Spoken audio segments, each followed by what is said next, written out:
Did you hear about how they want to do like the parallel universe in Picard? No, what? I just saw the What? article. Apparently, they want to do the mirror universe, just like they did in Discovery. And I'm like, That's going to be a way where they I can just saw the retcon article. what. Apparently, they want to do this. There's me. I don't know where it is. That's going to be a way where they can. Oh. Oh, so yeah, Picard is actually a real life Picard. He's not a copied android Picard in the mirror universe. I don't know. It'll be a way so they can inadvertently retcon what they've done that has irritated people. I bet you that's what it is. That seems to be what it is. It has to be. Oh, I thought because they never confirmed if Beverly died, because I remember reading the leaks that Bev was dead. They didn't. I don't think did they mention her? No. The thing is that they may have mentioned her, but they did so much just in passing. So some of it's just it just goes in one ear and out the other, right? Yeah. Well, I mean, I was waiting for it because I remember reading that leak and going, did she die? Like, why wouldn't they talk about Beverly? Like, when we meet Riker and Deanna, why wouldn't they mention like Beverly trying to help their son? Well, yeah, exactly. I mean, it's a known medical professional to them, isn't it? Like, you think it'd be someone which they would go, oh yeah, you know, what happened with this? Why didn't she? Well, you know, it's a point of contact. I mean, you'd think they get free healthcare anyway, right? It's the far-flung future, but apparently not. Well, not even that. It's like, okay, you already know that there's a cure, so find another way. If you're not allowed to have an android, then do it in the holodeck, just the way Geordi was able to fix the entire Enterprise with that holo program. It's such a I don't know, like a piss poor excuse, isn't it? Terrible show. Everything that they did, any kind of criticism you had, no matter how valid or invalid it was, they were just like, no, fuck you, doesn't matter. Well, it's all valid now because Michael Chabon wanted to purposely irritate people. Have you seen? You saw that when they did the closing episode, right? He did all these interviews and he was like, "Yeah, no. I wanted to annoy people." It's like, what? What a douche. That's not good marketing. What do you mean you want to annoy people? And then he made the purpose point of saying it's just SJW haters, and you're like, what? What? Like, I did not see that.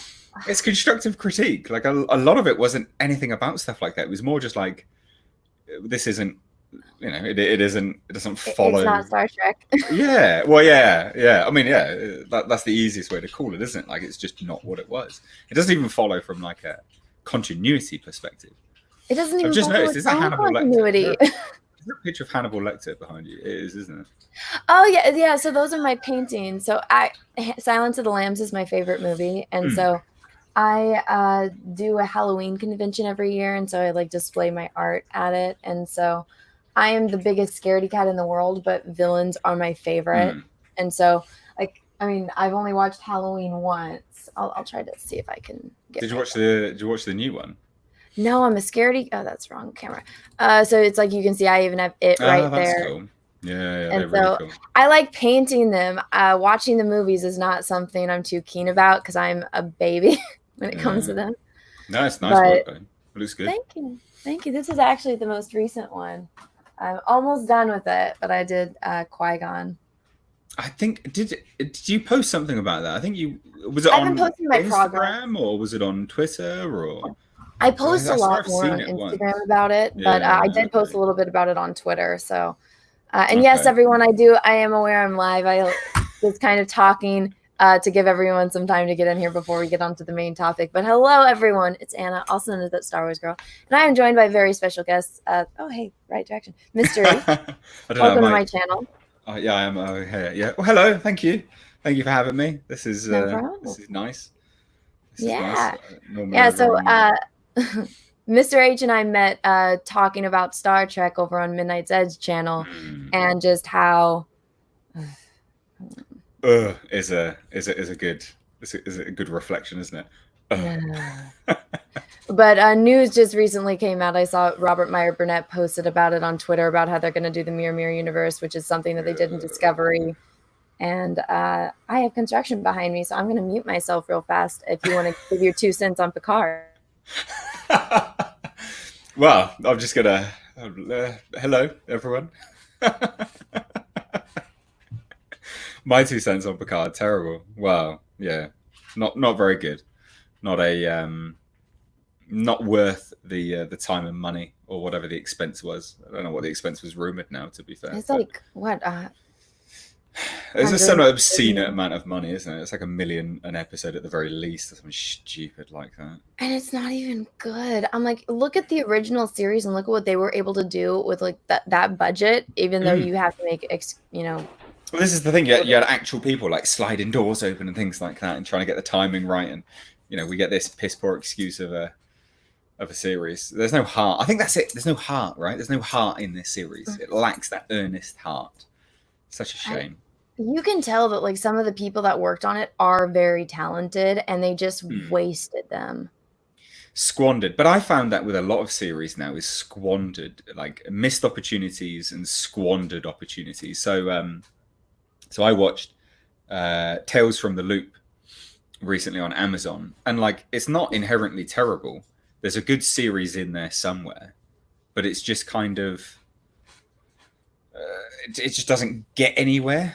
And like, yeah, but I mean, I'm not familiar with the source material, so it might actually be in line with the source material, but it was just a missed opportunity. And it's the same with like, there was another TV series that came out as well, or movie came out recently, and again, just missed opportunities, squandered, absolutely squandered. So, we've got Tom. I assume that's Tom. Hey, Tom. Hello, Tom.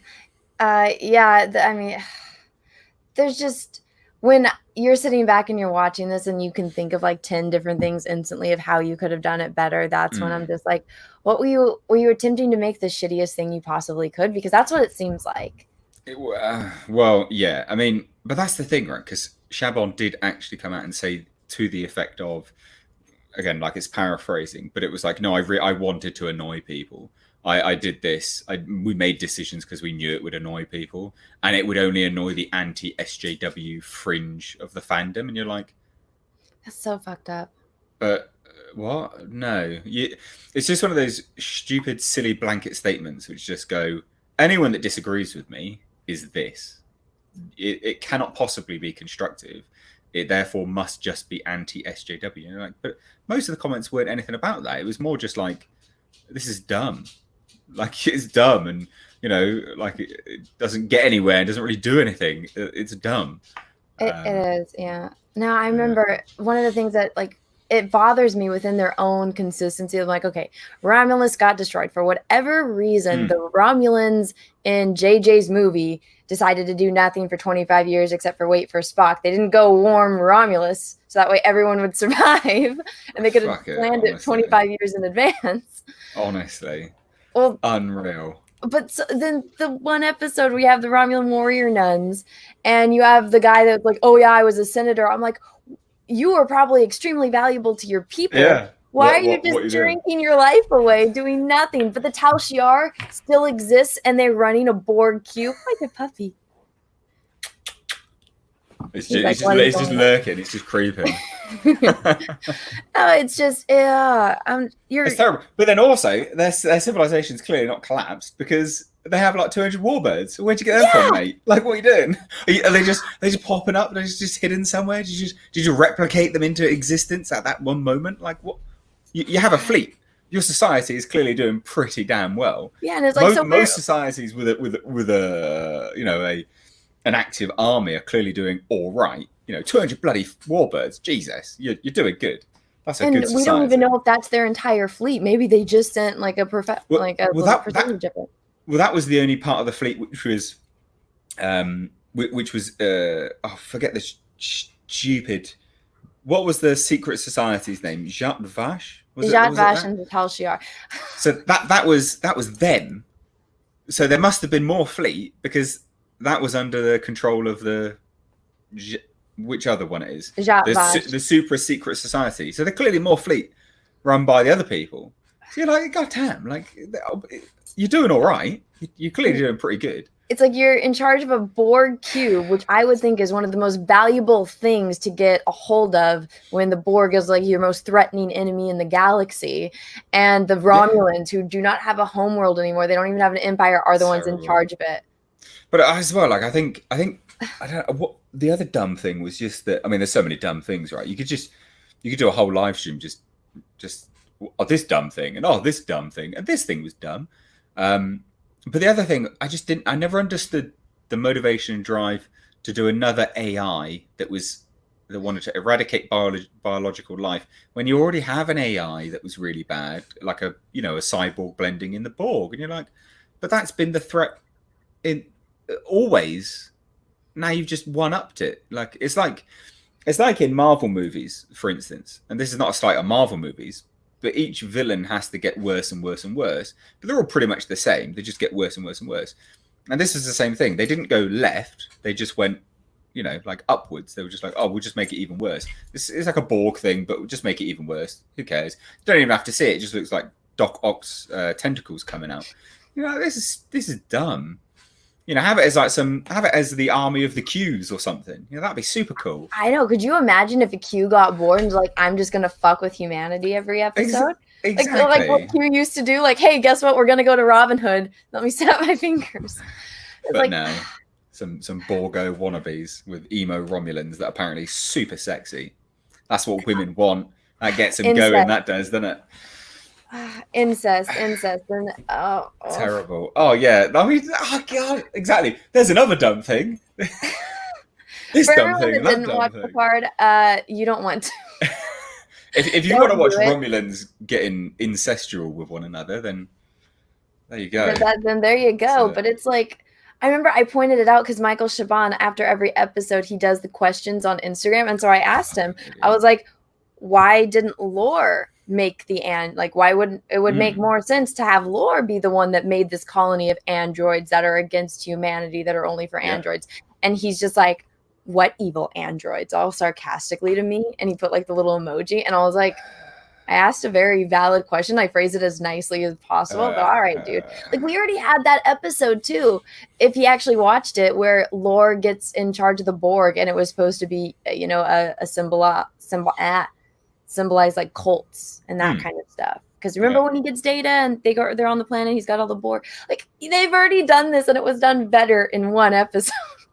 Terrible stuff. Yeah. But anyway, guys, we are not here to talk about Star Trek all day, because we could be going on and on for hours. We are actually here to talk about, I think a project that has a lot more heart and soul and thought into it than an entire $1 million franchise, which is Mr. H's movie. So do you want to kind of give us a little elevator pitch about your project?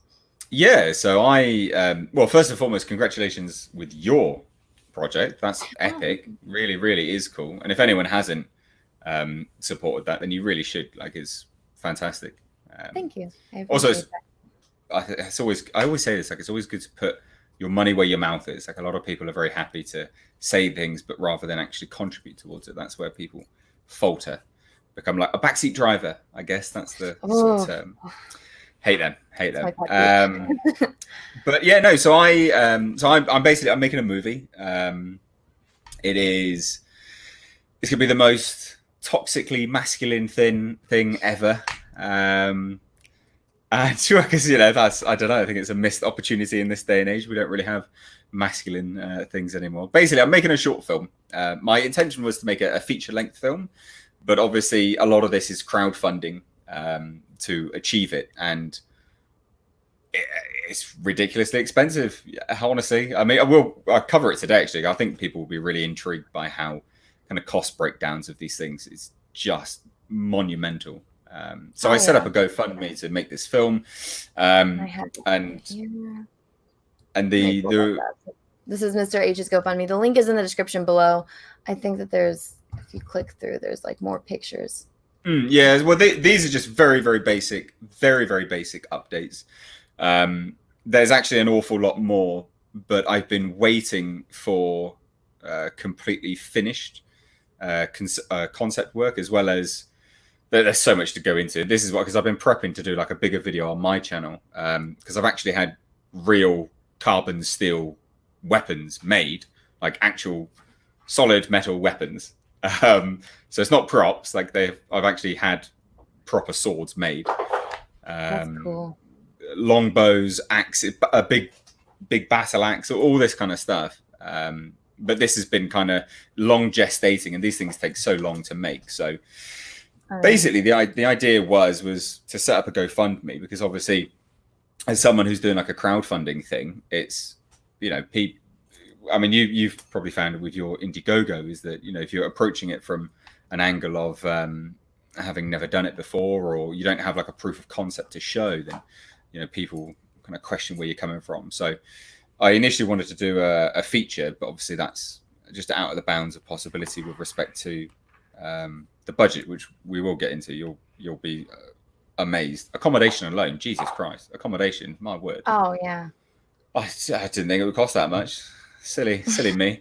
Silly me. And so basically, I'm making a short film now, which focuses on a band of 4 Vikings. Well, technically not Vikings, but what I'm doing in this this is my own IP, because a lot of people have been hassling my grapes to do like a Hellraiser thing.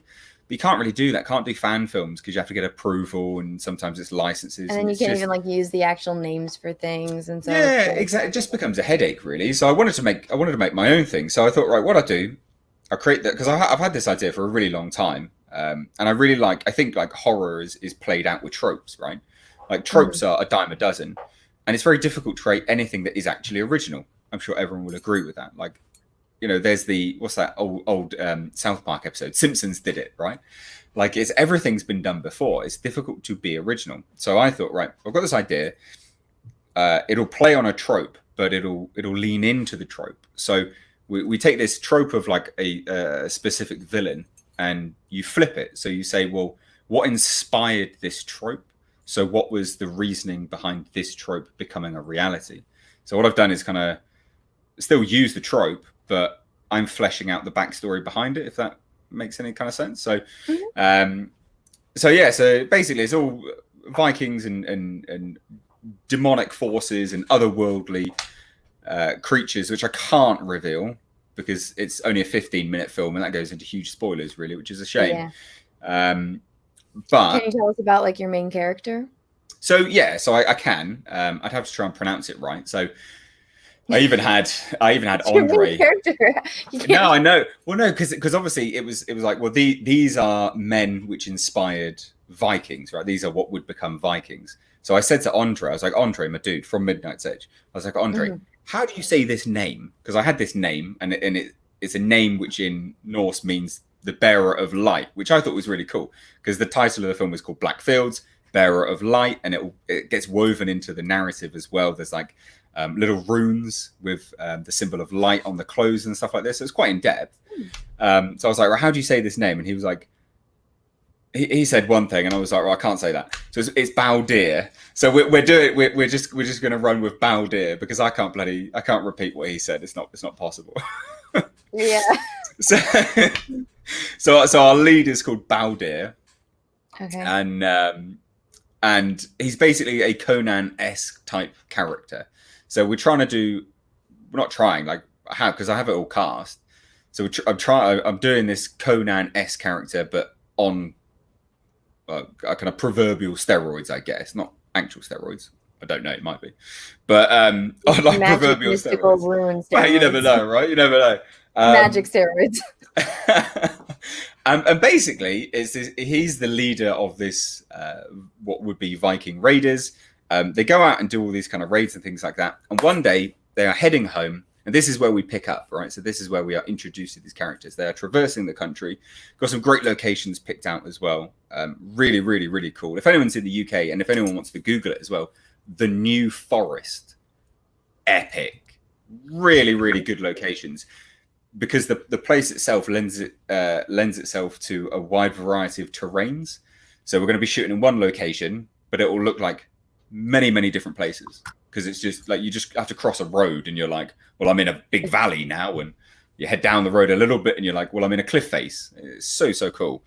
It's called the so New we Forest? picked, the New Forest, England. It's like a big national park. Okay, let me see. Is this it?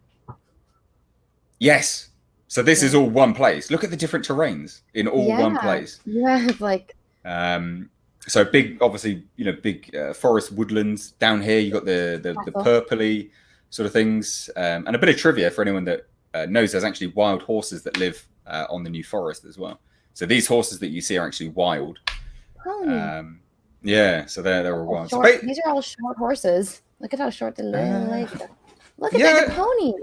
Yeah, I guess so. I don't know. I know that they're wild for sure. There's like some big rules and regs in place for what you do with them and things like that. You can't go. Yeah, ponies, New Forest. Stuff like that. But beautiful place, really, really nice and really old, right? It looks old. It looks mythic. So that's the aim, right? That's the plan of where we're going to shoot. And anyway, so we be able to get like closed off locations so that way tourists don't walk through. No, so going into the technical aspect of this film, it's we won't need to, because the times of day that we're going to be shooting, it's going to be horrendous. Basically, we're going to be shooting at dawn and dusk, and then a little bit in the daytime. So there's not going to be anyone around like 3, 4 a.m.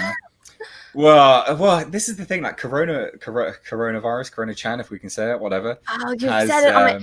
The plague. The plague is what I've been calling it. That's it. Top YouTube, that didn't happen. Just call it BP, the Black Plague. BP.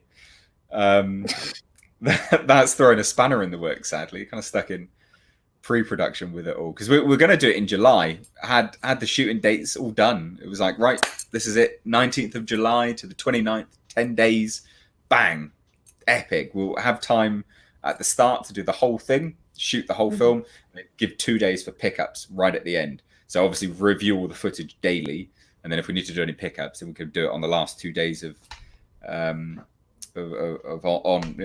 shooting and stuff like that. But now, no idea. I'm sure everyone in the UK and everyone around the world will be fully aware of the kind of uncertainty of whether you're locked down or not.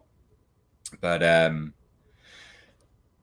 yeah. So anyway, we going back to the story. We meet up with Baldir and his group, Bjorn, Bo, and Eric, and they encounter something bad. So, yeah, a lot of blood, an awful lot of blood gets thrown around, and there's a big fight to the death, maybe. And maybe our champion is a champion, and maybe our champion is not. So that's kind of, but it is basically, it's set across an afternoon, a nighttime, and then it will it picks up in the morning, basically. So it's set literally across a 12-hour window. That's the setting for the whole film. So yeah, I'm really that's the basic premise. But everything that's been going into it, I've got a guy in Canada who is making a big practical suit. So if anyone likes it, hands up in the chat if you like practical effects. Anyone? I think everyone does. I'm a massive fan of practical effects. Hugely. I think it's a wasted opportunity these days. We don't do enough practical effects. I mean, your namesake, Star Wars.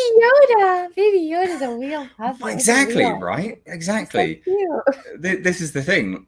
Practical effects make the world of difference because it's real, it's tangible, it's there. You get a great reaction from actors as well. So I've got a guy in Canada who actually has done work with Neil Blomkamp. So he's made stuff for Neil Blomkamp, his Oat Studios. So he's making this big practical suit thing. Again, can't really reveal too much. But it's a mix of like Hellraiser, a bit of Lovecraft in there.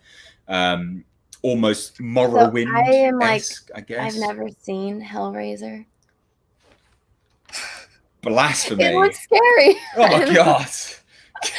I was going to say I'll be gone, but I'm on your channel. I'll leave. I can leave studio. I'm a scaredy cat, so I've never seen it. So, but I've kind of been told that it's like. It's not that scary, actually. To be fair, that's what I've been told. I've been told it's more like adult themed. Yeah, so it's more. It's more. I don't know. Really, it's more like because the demons in it are not. They're not like slashers, like say Michael Myers is, right? They're not there to just go out and kill everyone. Hellraiser is interesting because it has the humans are the evil aspect more so than the demonic forces being the Then evil the thing aspect. with all the things in its head, like, ugh. Pinhead. I've got a custom figure of Pinhead actually. Well, it's a woman one. I know everyone's gonna go, oh, SJW, but I didn't know that there was more than one. So there's loads. I think how many? I think there's like 10 now. I think off the top of my head, it's like 10 Hellraisers, something stupid like that. It's insane. But yeah. So basically, I've just taken everything that I like and everything that I've been personally influenced by. So there's even like elements of the Thing going into like the practical that's a good suit one. of it. It's just literally just everything that I like, and I just thought, right, there's a gap in the market here, because when did we last get a horror fantasy film? I can't remember that. Yeah. So I just thought, right, let's do it. Make this film. So That's yeah. awesome. So, do you have any idea when you will be able to start? Like, once the plague is over and we're all allowed to leave and go outside, is it like, obviously you have to get everyone there? So it's like, Yeah. So we've got New Forest as the location, but me and my runner, because again, like it's a legit production, right? It sounds super lame because you're like, well, I've got a GoFundMe, but I also just want to explain why I've chosen a GoFundMe, because I know a lot of people will probably be in the chat. It's also comparable to your Indiegogo, right? There's reasons why you choose a certain platform. Now, the reason why I chose GoFundMe was I don't have any product to show anyone, so I want to make this thing. I know I can make it fantastic. I've got all the right pieces of the puzzle there. I've also had some writing work on my channel, so if anyone's interested in my actual script writing, it's there on my channel. But without a product there to show people, it's so difficult. Like, people are not interested. So I thought, right, well, what I'll do is I use GoFundMe, because GoFundMe allows you to keep whatever you make, right? So you have a target, but you still get to keep whatever you make, even if you don't hit the target. So I thought to myself, right, well, if I choose GoFundMe, I will be able to make something. yeah. So I'll make anything with anything that I get. So that was the commitment that I made, and it's there in the initial video. But we're doing really well. Like, I'm really happy with. We're at 76% now, I think. That's good. Yeah, and you have a little video on there, so maybe I'll play it. So guys, I might just play his. I think it's like about 7 minutes where he go into more depth, and we can talk about it. If you'd rather just talk about it right here. I don't know. Everyone is fascinated with where you're from, though. They're like, "Is he Prince Harry or he sounds?" And I'm like, "Ah." Really? Isn't it what?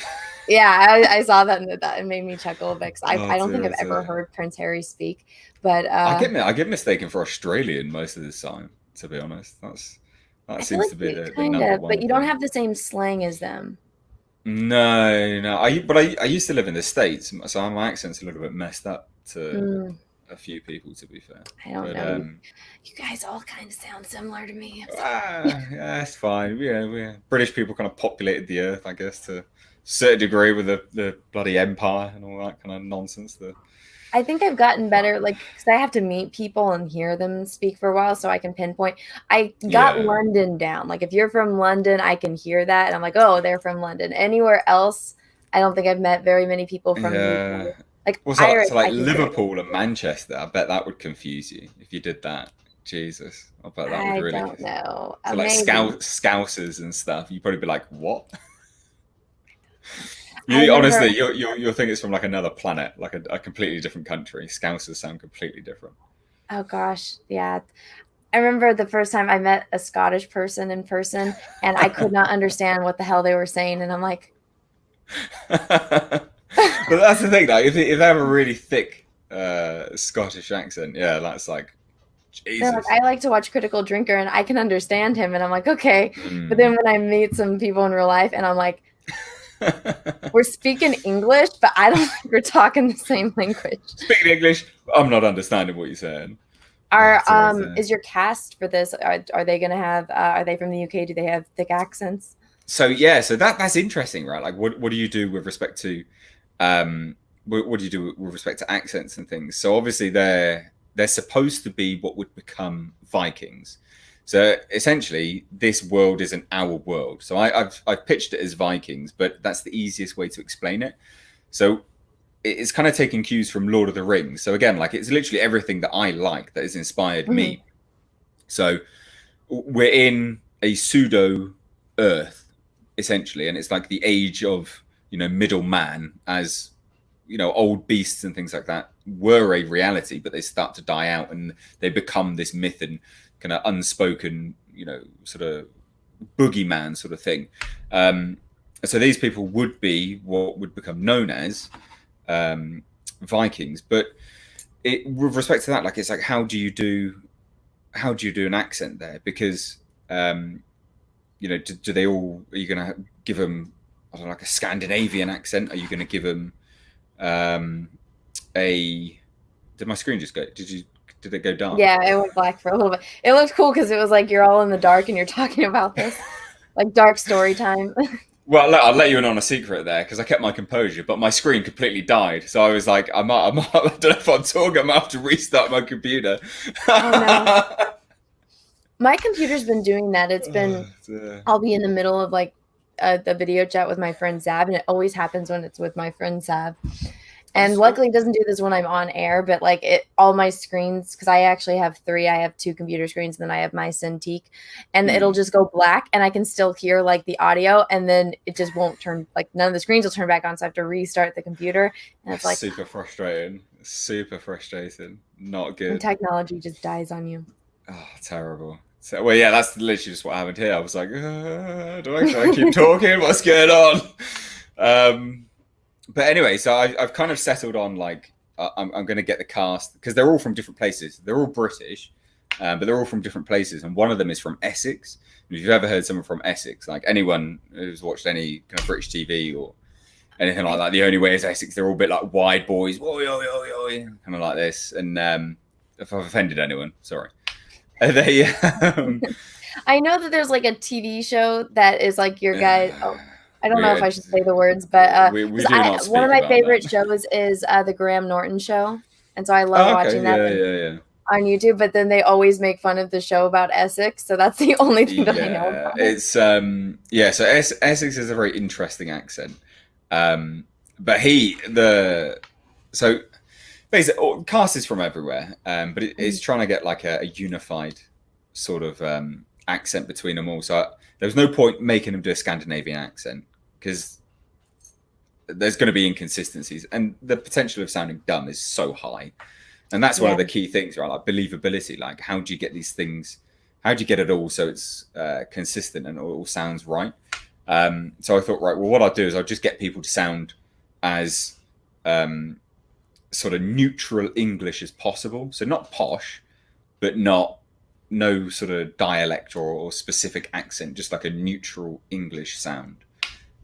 So although they're supposed to be what would become Vikings, it's like there's been a lot of like a lot of people.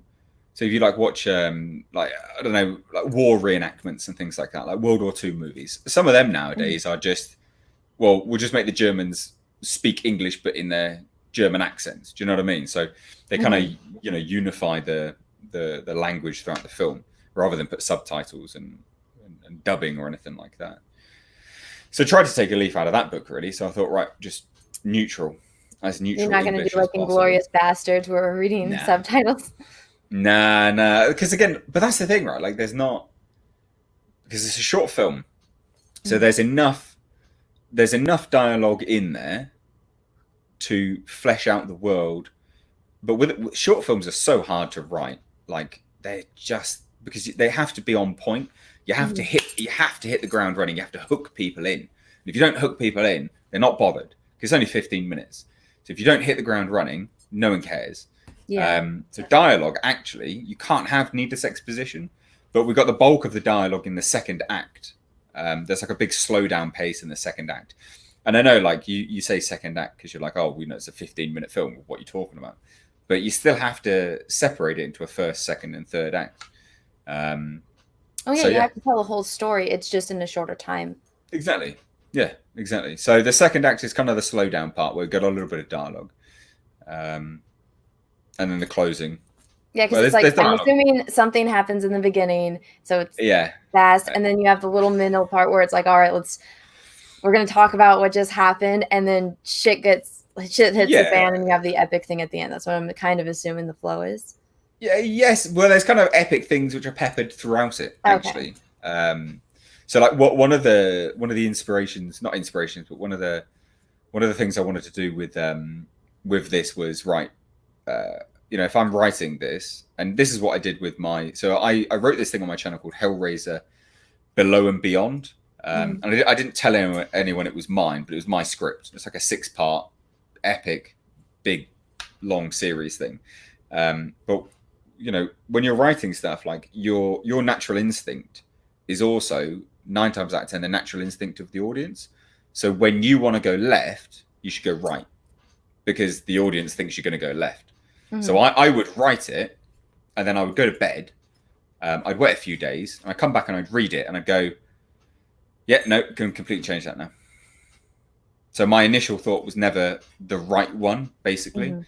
So I'd always write it and then go, right, I'm going to sit on it again for a little bit. I'm going to come back and read it, and if as I'm reading it, if this is what I think is going to happen, no, I'm going to double back and change it because you never want to consistently do what the audience is expecting, but it's not like a subversion of expectations, i.e., fucking a Yeah, la I was just gonna Picard. ask that. I was like, is this gonna be something where we're all Uh, expecting this and you piss us all off? no, it's none of that. So the idea is that my thinking, because fundamentally how I think subversion of expectation fails when they subvert what you want in emotional beats, right? So Mhm. if characters don't get their emotional connection with one another, you go, well, this is fucking stupid. What are you doing? It's the character connection which matters the most. So as long as you're subverting people's expectations through things like fear, so say like a good example is like if you're walking up to a house, you'd enter the house, it's all creepy and there's a good sound design and stuff like that, and you would expect someone to jump out. Mhm. Well, you'd expect it. So it's not actually that scary. But what's scary is if the sound design is still there and it builds, and then she turns around, someone's there and it just stabs her and she's dead. That's more like shock factor and like, oh, okay, fucking Jesus, didn't expect that. Because Mhm. you build to something, and if you're expecting it, then it's not as much of a payoff. But if afterwards, then say this fictional character which I've just made up, then her friend finds her, a subversion of expectation which doesn't work is if they don't get their emotional beat together. Yeah. That's not satisfying. That's there's no payoff there. But if you've had your payoff because she's died and you didn't expect it, but then there's an emotional beat and it's satisfying because you expect it, you go, great, love it, awesome. Mhm. That's I kind of think how I'd approach a good example that immediately comes to my head with that is I don't know if you ever watched the movie Awake. it. It's with Hayden Rings a Christensen and Jessica bell. Alba. Yeah, it rings a bell. That's It's where fairly old Hayden now, isn't it? Christensen, he has to get a heart transplant, and so Yeah. Jessica Alba is like his girlfriend. He's like a millionaire. He's got a business, and so Mm. you know because he's awake the whole time, even though he's under anesthesia. Like the whole thing is that they want to kill him. They're gonna fuck up his surgery, and Mm. so Jessica Alba doesn't interact with the bad guys until spoiler alert. This movie's been out for I think over a decade. If you don't want to hear this, go away for a few minutes. Okay, warning. Good. I'm gonna say it. Then Jessica Alba comes in, and he's in his head. He's just like, "Fuck, where is she?" Like, because his mom and her are there, and Mm. he's like, one of them needs to come in, and like one of them, like he's like mentally projecting, like one of you guys come and like stop this. And so Jessica Alba, like you open the door, you think that she's gonna be like, "Oh, what the hell are you doing to my fiance?" And she's like, "Why aren't you guys fucking finished yet?" And so you have that Okay. emotional beat where it's like you've been waiting for her to come in this whole time, and he's like, Mm. "Yes," and then he's like, "Wait, what?" And it's like that betrayal, but he's not allowed to show it because it's just a voiceover because you're in his head. And then she Mm. has all of that, and she's like, "I want him dead already." Da da da da. And so it's like it subverts your expectations, and you get that emotional like, "What the fuck?" But Yeah. it makes sense with the story. So it's like Yes. that plot twist that she's actually the villain, even though Yes. he's been like, I need to live because I need to do it for, I'm about to get married and my mom and then my all that. So it's like, God. so there's ways to Yes. do those kind of things and have a good payoff. So I know what you mean when you say that. Hmm. Yeah. Yeah. Exactly. Like it's all about. Yeah. It's all about just building it up nicely, but not getting everything you expect, but the things that you I don't know. I think like emotional beats matter. Like you have to get the emotional beats that you're expecting, because if you don't get them, like it's not satisfying. Like again, Mhm. going back to Picard, there was so much in there which just didn't make any goddamn sense. Oh, Like yeah. terrible, terrible stuff. But you know, again, like it's those emotional beats, right? There's the emotional beats between characters which shouldn't be happening. So it's always about fitting the emotional beats correctly with who who they Oh yeah, should be let's show fitting with. Chip and Seven, and that thing that was supposed to be emotional beat, which was more like Yeah, everyone was like, "What the fuck did you just do?" yeah, exactly. You brutalize this dude. What you doing? Not cool. Not cool Well, you would think because at they're all. looking for his cortical node. You would think in the era of Star Trek, even back when you have the original series and they have the You think little you just things bit. and it goes over you, you could find it Yeah. instantly. And they're like, "Let me drill through your head to find it." It's like you Well, could have just scanned him. You could well, have fucking scanned him and know he didn't have one. you'd think by now you could just be able to teleport them out, Yeah, right? You just be that's able to true. do the Beam him out. yeah, just beam them out. Like, why can't we just do that now? But yeah, no. So so yeah, film's plodding along nicely. Stuck in pre-production at the moment, so I got to do location scouting when I'm able to leave my house, because we're in the UK. We're under essentially house arrest at the moment. Very Yes. irritating. And yeah, like hopefully should be filming this year. The idea was film in July and Mhm. get it edited and done. Because again, like is there's a whole cast, like it's cast and crew. So we handed off to an editor, which there'll be notes by me and stuff like that. And then hopefully it was going to be done by Christmas. It was ready to go, and I was going to go to. I was going to. There was a few things I was going to do. So it was going to be on the channel for starters. I was going to rent out a theatre in the UK and do a free screening for people. So if anywhere in the UK, obviously I'm not just going to have to do it relatively close to me, but people can travel Mhm. and you can watch it for free. Have basically an evening with me, watch the film, have a Q&A. It's just a way to give back, I guess, a fun, interesting thing to do. Going to do that, and then I was going to take it round to film festivals and actually showcase it. But no, black plague has Plague. completely The fucked beer it. plague. Yeah, not good at all. But Well, at least I yes. mean to look on the positive, you'll have more time to like get things I Well, don't know this is perfected. so this is the interesting thing, right? Like the script is done. Like script's been Mhm. done for a long, long time. I've gone back and I've fiddled with it a little bit here and there, but that you can't do it too much, because it reaches a point where it's there and you're like Nitpicking. you're tempted to do it, but you really shouldn't, because Mhm. it's good, and better than good. It's primo, and but it's all the other stuff. So I've got this guy in Florida who's made actual weapons. Mm. I don't know if I can show you. Let me have a look. So like legit actual swords and stuff like this, and they're It's funny that you fantastic. had They're to go to amazing. Florida to find somebody that does it and you can't find it in the UK. Well, so again, well, handmade swords. Jesus Christ, by hand. Hammered by hand. These things are so difficult to make. Take forever. Um, so this is. I can show you this because this will be something I reveal. No one's seen this before, by the way, guys. This is an exclusive. Mm. Um, so this has been made. Oh, yeah, there you go. Ah. So the handle is a very organic handle. It's made out of like a branch, sort of ish, because it fits in kind of like the Norse mythology part of it all. Mhm. And this is I got to remember what it is. Like a carbon steel. It's like the hardest steel you can have. Mm. But it's them trying to get their supplies, because you find out that obviously we're all on lockdown, but then so is everyone else. So them trying to get their supplies is such a pain in the ass. Oh yeah. But that is huge. That is like a massive, massive sword. So it's like my And height, everyone. probably, yeah, probably, to be fair, it probably will be. Absolutely ginormous. So, but this is the thing, like basically it's just going back to basics. Just really, really want to go back to basics. Lots of practical stuff. having actual weaponry there. Like a lot of people, like you watch The Witcher, for instance, and that sword fight with Henry Cavill, he didn't have a sword in his hand. He just had the Yeah, hilt. I saw it's like cut in half because they Yeah, have to like CG it in. I was like, yeah, that looked amazing, right? Like it it's did. fantastic. But for me, obviously, I can't do that. But I don't want to. I don't want to flap fucking wobbly foam around either. It's gonna be super lame. So it's about having like an actual physical item which will glint and gleam in the sunlight, Hmm. where it's supposed to, and then in terms of And the it's gonna fight have the right choreography, sound too when you hit like when the sword. It's gonna be all exactly. completely organic, Well, and you exactly. can There's just an amp actual that weight up to it, in the right? editing. Yeah, exactly. So, um, but yeah, like the other stuff, it's just slow And now. somebody has a. I don't know if this is a spoiler. They want to know. Does the sword have a name? No, it doesn't because it's not his primary weapon. He has a great battle axe. That's the and I don't. That's not.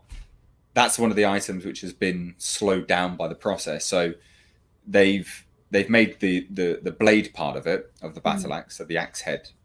I'm not au fait with weaponry, so I don't really know what it's called. But I'd imagine like it's the axe head part of it. But they're trying to make um, the handle, I guess, whatever you call a bloody axe handle.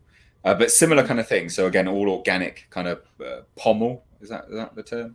I don't know. I'm just throwing words out now, so someone correct I just me. know the handle, the Um, handle of the axe.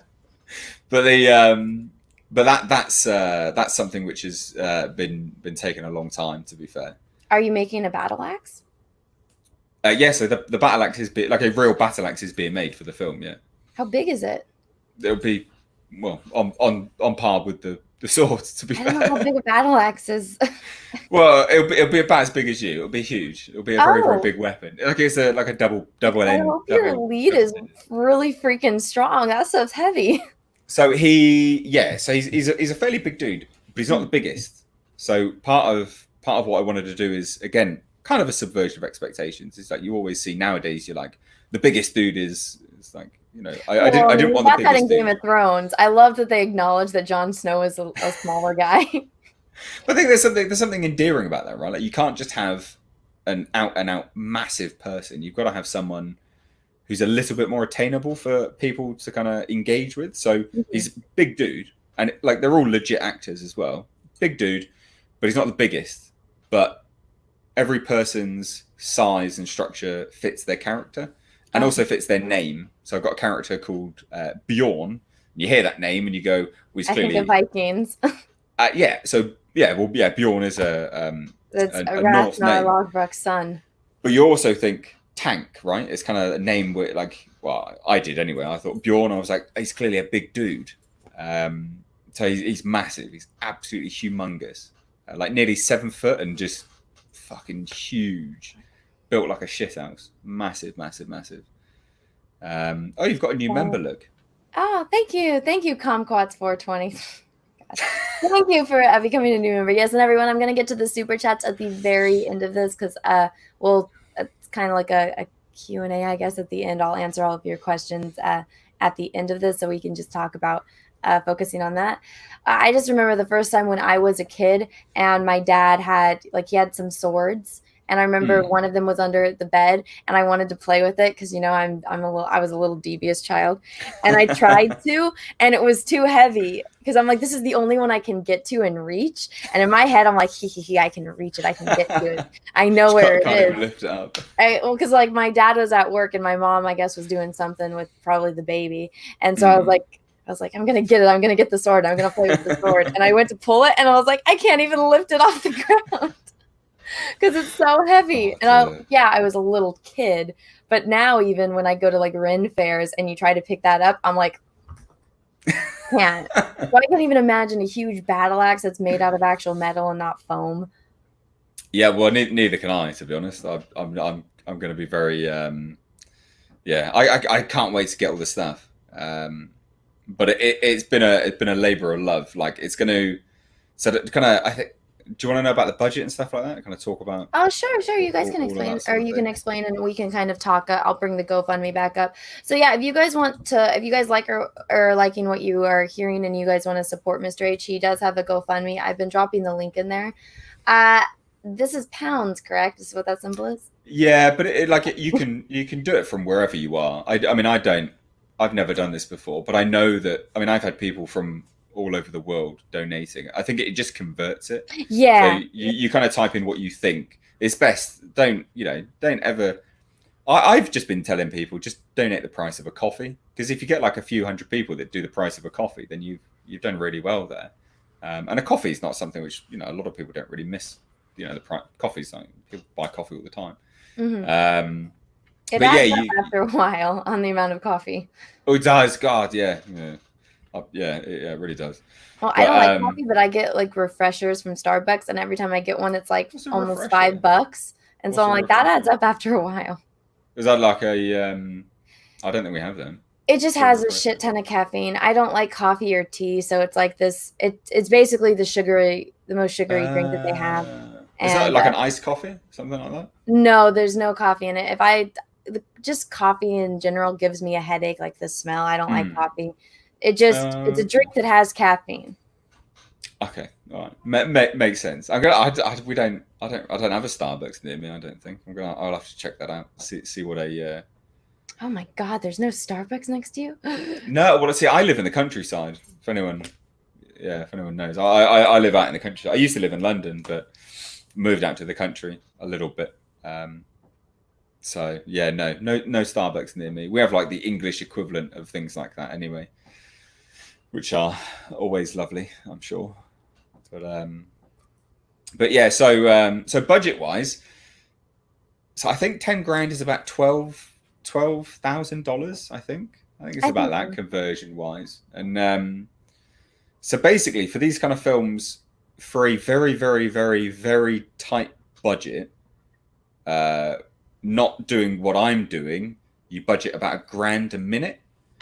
But then if you're factoring in practical effects work and all these other kind of things, like the budget starts to spiral out of control. So to put it into perspective, prior to all this lockdown, accommodation, just accommodation, was about 3 to 4 grand. Just accommodation, 3 to 4 thousand pound Per person or all together? for the whole thing. But that was just Okay. accommodation. You obviously factor into your food as well, and Hmm. that's not even having paid for a cinematographer. Cinematographers will be a couple £100 per day, upwards of maybe £500 per day. Hmm. Um, Sound crew on top of that. Fuck me again. It just starts to snowball It out of costs control. money. Yeah, but this is the thing. So like because it looks like a lot of money, and it is a lot of money. But in the grand scheme of things, trying to make a movie with it, my God, like it doesn't go very far. You can fully appreciate why people get big producers involved in films now, because they're Hmm. they're money men, right? They're the ones which go, oh, I've got this money, here we go, like make this product. But one of the reasons why I wanted to do it this way is because then it's because this isn't even half of it, because I'm essentially matching all of this and then some more. Hmm. Um, because then I'm the primary investor, so I can do with the film whatever I want. So it Yeah. means that I'm able to release it where I want, which means I can give it to people straight away on YouTube. Which I think there's something cool about that. Whereas if you went to a producer, they may dictate to you and say, "No, can't do that. You must release it here," or "No, we've got to do it here," because they may want to recoup their money. Obviously, they want to recoup their money. Hmm. Um, so yeah. Oh, someone's asked shoot duration. Yeah, so 10 days. 10 days was the idea of shooting. Um, should have been about 8 days ish, maybe 7 to 8 days would have been completely done and wrapped, and then give a few days for pickup shots. Because as you review the dailies, you can know what you need to pick up with. So that was Yeah, the and then it's always sometimes like you have to like make sure that like because one time it'll look good on camera when you're filming it, yeah. but then when you go back to editing and the editor's like, this does not work. You need to fix like this, and this. Yeah, exactly. But So so you if need to like you get extra shots. Yeah, so if you're really smart about it and you review you're reviewing your dailies enough, you can you should be able to know before it goes to editor, so you can review. One of the biggest thing about short films, and you'll know this, like if you watch any short films, you you'll pick up on this. It's not something, I don't think it's something which most people instantly think of, but it's sound. Because you can make a short film on a Google Pixel nowadays, because Hmm. software and things like hardware and things like that is amazing. Anything can look good, and like I always say that like things looking good is not really high praise. Sound is really important. Making sure Oh yeah. sound design is on point, because sound design is what creates all of the atmosphere. You got to get Foley, so you got to make sure Foley is like on-set sound, like sound effects of, I don't know, like a door closing, or all this kind of stuff. But everything Hmm. has to be mixed perfectly as well. And it's just ensuring that sound is on point. Sound is so big when it comes to Well, yeah, look at short Jaws. That films. movie wouldn't be what it is if it wasn't for the soundtrack. They don't show Exactly, the shark until the end of the damn movie. And that I think exactly. is the scariest movie I've ever seen in my entire life. Jaws is Uh, epic. Jaws is so good. and I'm deathly afraid of sharks. So when I watch that movie, I'm like, I'm never I going think in the ocean. I think everyone is. You watch Jaws. I don't think anyone really wants to go out in the middle of the ocean after that. Jesus, it's just Yeah, but an then look, that's exercise in the atmosphere. sound. That's all editing, and that's the sound. So sound is extremely important, especially when you're Mm, doing like to bring out that emotion in people. I mean, even look at Star Wars. Look at how there's the soundtrack throughout the entire movie, and how it mm. it connects with those emotions. Yes, and I completely agree. And I think in horror films as well, like horror fantasy films, it's especially important, because like horror films nowadays, most people would agree with this, and I'm sure you will as well. Like horror films nowadays are heavily over reliant on like jump scares, but all their jump scares are Yeah. accentuated with a sound, but it's so like it's obnoxious. So you hear like a big bang, and you're like, oh, I'm jump scared, oh, and you're like, what? Hmm. It's not, that's old now. Like it's super boring. Like I think when a horror film relies on a jump scare accented with a huge banging sound, it's treating the audience like idiots, like really simpletons. I think there's something in a horror film where it doesn't rely on that, but it just presents the jump scare itself, just the jump scare. Because if you've orchestrated the jump scare right, it should be enough. I think without any sound. I think that's, yeah. Anyway, And I'm trying to think of what movie it is that's popping in my head, but it's like where they have the intense music, and then right when the scary part's gonna happen, it's silent. so yeah, so that's it. I mean, I don't. There's quite a few, to be fair, that have done that. Yeah. Um, but like it's something which people used to do, and then I think it was what was it that started doing it? Maybe I don't know, Paranormal Activity. I want to say one of those films. They started doing the kind of big crash bang wallop, and you're like, this is bloody boring. God damn. That movie, I remember the first time I watched it, it was after all the hype, and I was like, I'm not going to get scared because I know what's going to happen. And then watching just when they're sleeping and the thing comes, I'm like, oh, Mm. no. And they See, put like the little dust there and it walks in it and then like it yeah. fucks with them. So that was a relatively decent film, to be fair. Is what I think is what came after it, which kind of ruined it. That was I've the only seen two. I saw that one and then the one where it's like the 13-year-old girl and it's like her friend and then she's like with yeah. her What was aunt. that? That And then was at that the end, like it's like the that witches. yeah, that was their backstory, wasn't it, or something like that? Yeah, it's like It's there's like this like how witch cult and whatnot, and then the yeah demon thing kills her friend while it's on the webcam, and then she like runs to go find her aunt, and it's actually the cult, and they're sacrificing her or yes, something. yeah. Yeah, I think that was like what that was their backstory, because it started to tell the story in reverse, didn't it? I think Yeah, because I remember something because like it that. made me think of the first film because she kind of says it to the boyfriend and she's like, "Oh yeah, Mm. like there's always been this weird thing like with me and my sister or something. Like there's always been like this thing that follows us." And he's just like, "Why the fuck didn't you tell me that before we're gonna move Yeah, in?" She's like, "It's it's gonna sound kind of crazy." important information, Fucking It's like, "Oh Jesus, yeah, like by the way, I'm getting haunted and stalked by a demon." But it's like, how do you have a normal conversation and tell someone? It's like, "Hey babe, yeah, let's move in together. But by the way, you might think I'm a crazy person because there's a demon that's been stalking me since I was a child." Like, what do you do? It's like, oh, all right, maybe stop yeah. smoking I'm the done now. I'm done. See you later. This is on a whole other level. Like Jesus. well, because No who's gonna thanks. believe that? It's like I'm just what I would think is like, okay, you just don't want to live Yeah. with me, and you're insulting my intelligence by saying that there's a demon that's been following you since you were a kid, and it's not like some irrational fear. Like, maybe go get therapy. But then you watch the movie and it's a horror movie, so it's what's gonna happen. Yeah. But wasn't there another one where it's like there's a little boy and he's like a toddler and he wakes up at night and he's like, I don't know, I've only seen bits and pieces. I do not like scary movies. My sister was a really big oh no, that fan. was that was another Paranormal Activity, I think. They made so many of them. There's going to be a reboot on them soon, I'm sure. Seriously. So some people are joining in now and asking how long the short will be. So it'll be 15 minutes. There will actually be a trailer for it as well. So once it's edited, I will get a trailer done because I want to kind of... How many seconds will that be since it's only 15 minutes? How much can you show? Yeah, good question, actually. So I would imagine a good 30 seconds. A good 30-second teaser. So I guess it's a teaser. 30 seconds to a minute should be enough. But in that, like, it won't be story beats. So it will be showing people the cinematography, actually. So it'll be showing people the cinematography and the atmosphere. Because again, like, I'm not a believer in revealing stuff. Like Tenet, for instance, right? We've seen the trailers for Tenet. Do you know what that story's about? No. Not at all. I don't think anyone knows what Tenet's about, the Christopher Nolan film. But it looks amazing. You just look at it and you go, God damn, this looks cool. Because you get a good feel for the cinematography and the atmosphere. So that's kind of what I want to... I'm so like... after Dunkirk and Interstellar and Inception, I'm kind of like...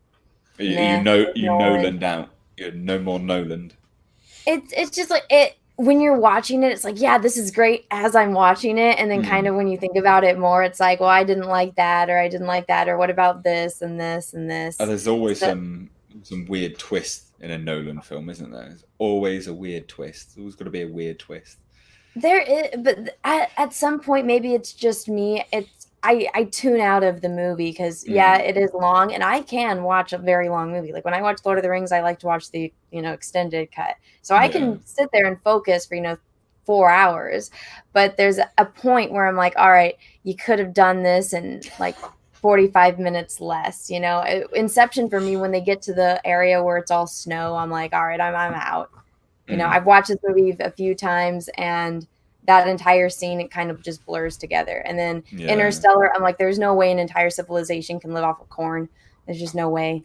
If Earth isn't suitable and you have this technology, go cultivate a different. I see that. Yeah, I logical inconsistencies and things. That's so I watched Tales from the Loop on Amazon, and that was one of the things with that show that pissed me off. It didn't even annoy me. I was just like, this is not a real world, because they showed all these robots, and I'm like, oh, cool, there's robots. But then in the very next episode, they showed a guy painting his house, and I'm like, no, you use your robots. You've got robots. People wouldn't be painting houses. In Star Wars, we have droids, but we make a stormtrooper a janitor. Yeah, exactly. Yeah, you just wouldn't do it. Like those things bug me. Like a universe has to be consistent with its own universe, I think. So, Oh, some people are asking if I am directing the film. I am. So I will be writer and director on this. Have you directed anything before? No, not at all. Not at all. But that's the thing, right? That's one of the reasons why I was like, right, I'll use GoFundMe, because I don't have anything to show anyone. As anything of note to say, oh, this is what I've done, this is what I've made, here's my proof of concept kind of thing. But no, I mean, so the script has been circulating now. Everyone who has seen the script is very, very happy with it. These are people who could easily just tell me to do one. But no, people are very happy with it. I mean, there's even my runner is actually in the chat right now. I've seen him comment. So a runner, if you don't know what a runner is very, very important. It's like a production assistant, incredibly important to films. And they've read the script. They think it's good. The leads read the script. The effects guys read the script. This is a guy who's worked at Blomkamp. He thinks it's great. He really likes it. So That's exciting. yeah, no, I'm really happy with it. I think it's great. And also as well, like I don't want this to be one and done either. Like Mm-hmm. I'd love the opportunity to do a feature, not the same story. I don't, this is a world which you can build outwards basically. The story is done, like it's a complete story. So when I say about doing a feature, like it's not like you're not going to watch this and go, oh, we're done now. Oh, you're not going to watch the short You're film. going to expand on that world. Yeah, exactly. You're not going to watch the short film and feel like you're robbed of a story because it's so short. Like it's a complete story. Like I said, it has like a first, second, and third act. But you can build the world outwards. There's scope to explore. So I'd love to do that. I think that'd be really good fun. So yeah. Yeah. And one of the examples that I like to use for people, because I'm a really big bookworm, I like to read a lot. And the author who wrote, Fahrenheit, what he did first was he wrote a short story, and it's called The Pedestrian. And so it actually does get referenced in Fahrenheit. And, it introduces you to the world, and it's just the story from this one person's perspective. But guess what? It's a giant world. It's like we could write a story about a human on Earth, and, maybe it could be my story, and my story is a short story, and it has to deal with like maybe the plague right now. So me going outside and dealing with that from my perspective. And then you can go somewhere else in the world, and here's this, feature length or, novel story of somebody else dealing with it in a different part of the world. So like with what they're doing with Star Wars is where they're making everything so small, and it's like, no, this is a huge universe, and when you have all these different characters that are existing within the same time frame, you could do so much. And so with this, how it's would you say the villain, they're demons, right? Or something supernatural beings, supernatural things, Lovecraftian. That's the sort of thing. So these the bad guys are something that can be translated through different stories. I'm assuming. Yes. So the antagonist in the film is something which can be experienced time and time again. It's bloody trying to talk about things without spoilers. My God, I understand why like directors and actors struggle now. Jesus, it's like it's kind of like Predator. So Predator is something like Arnold fights the Predator, but then guess what? There's not just one. There's more Predators. So it's like with your villain, it's like okay, there's whatever it is, supernatural, demon, spirit, mystical being, whatever that is. I'm assuming there's not just one. I'm assuming that there could be multiple from that thing. And so, maybe each person, this is me not knowing your story at all, from a little bit that I've seen. Maybe it's like, if it's somebody fighting their own personal demon, well, guess what? Everyone has their own personal demon, and everyone's personal demon is different. So my personal demon would be, I think, extremely different than like yours. My sisters, they each have their own personal demons. So it's like, we could have a lot in common, but I'm fighting my own thing and everyone else's. So you could, completely expand upon that, especially if these are warriors. And even the way you described, your main character, he's not the biggest dude, but he's this. Okay, well, maybe he's fighting his own demon, and, maybe his best friend, his companion character, his, warrior in battle that's, his second in command, he has a different type of demon because he's a different person. So you could always continue that and expand upon that and make it interesting. Well, a slight spoiler. I'm not trying to. There is. I don't know what your story is, so I don't know if I hit it on the head. No. It's good, but the thing is, like, I want people to know that this is like R-rated. There's going to be so much blood in this film. Okay, so it's gore. Yeah, but is gore used appropriately? Because obviously budget restrictions, right? Like, I can't do like an arm flying off, and blood splurting everywhere. Like, it's not possible. So you film it, you play to your strengths with the way you film it and things like that. But I will say, like, that I think like true horror, right? And people in the chat can agree or disagree, but it'd be interesting to know.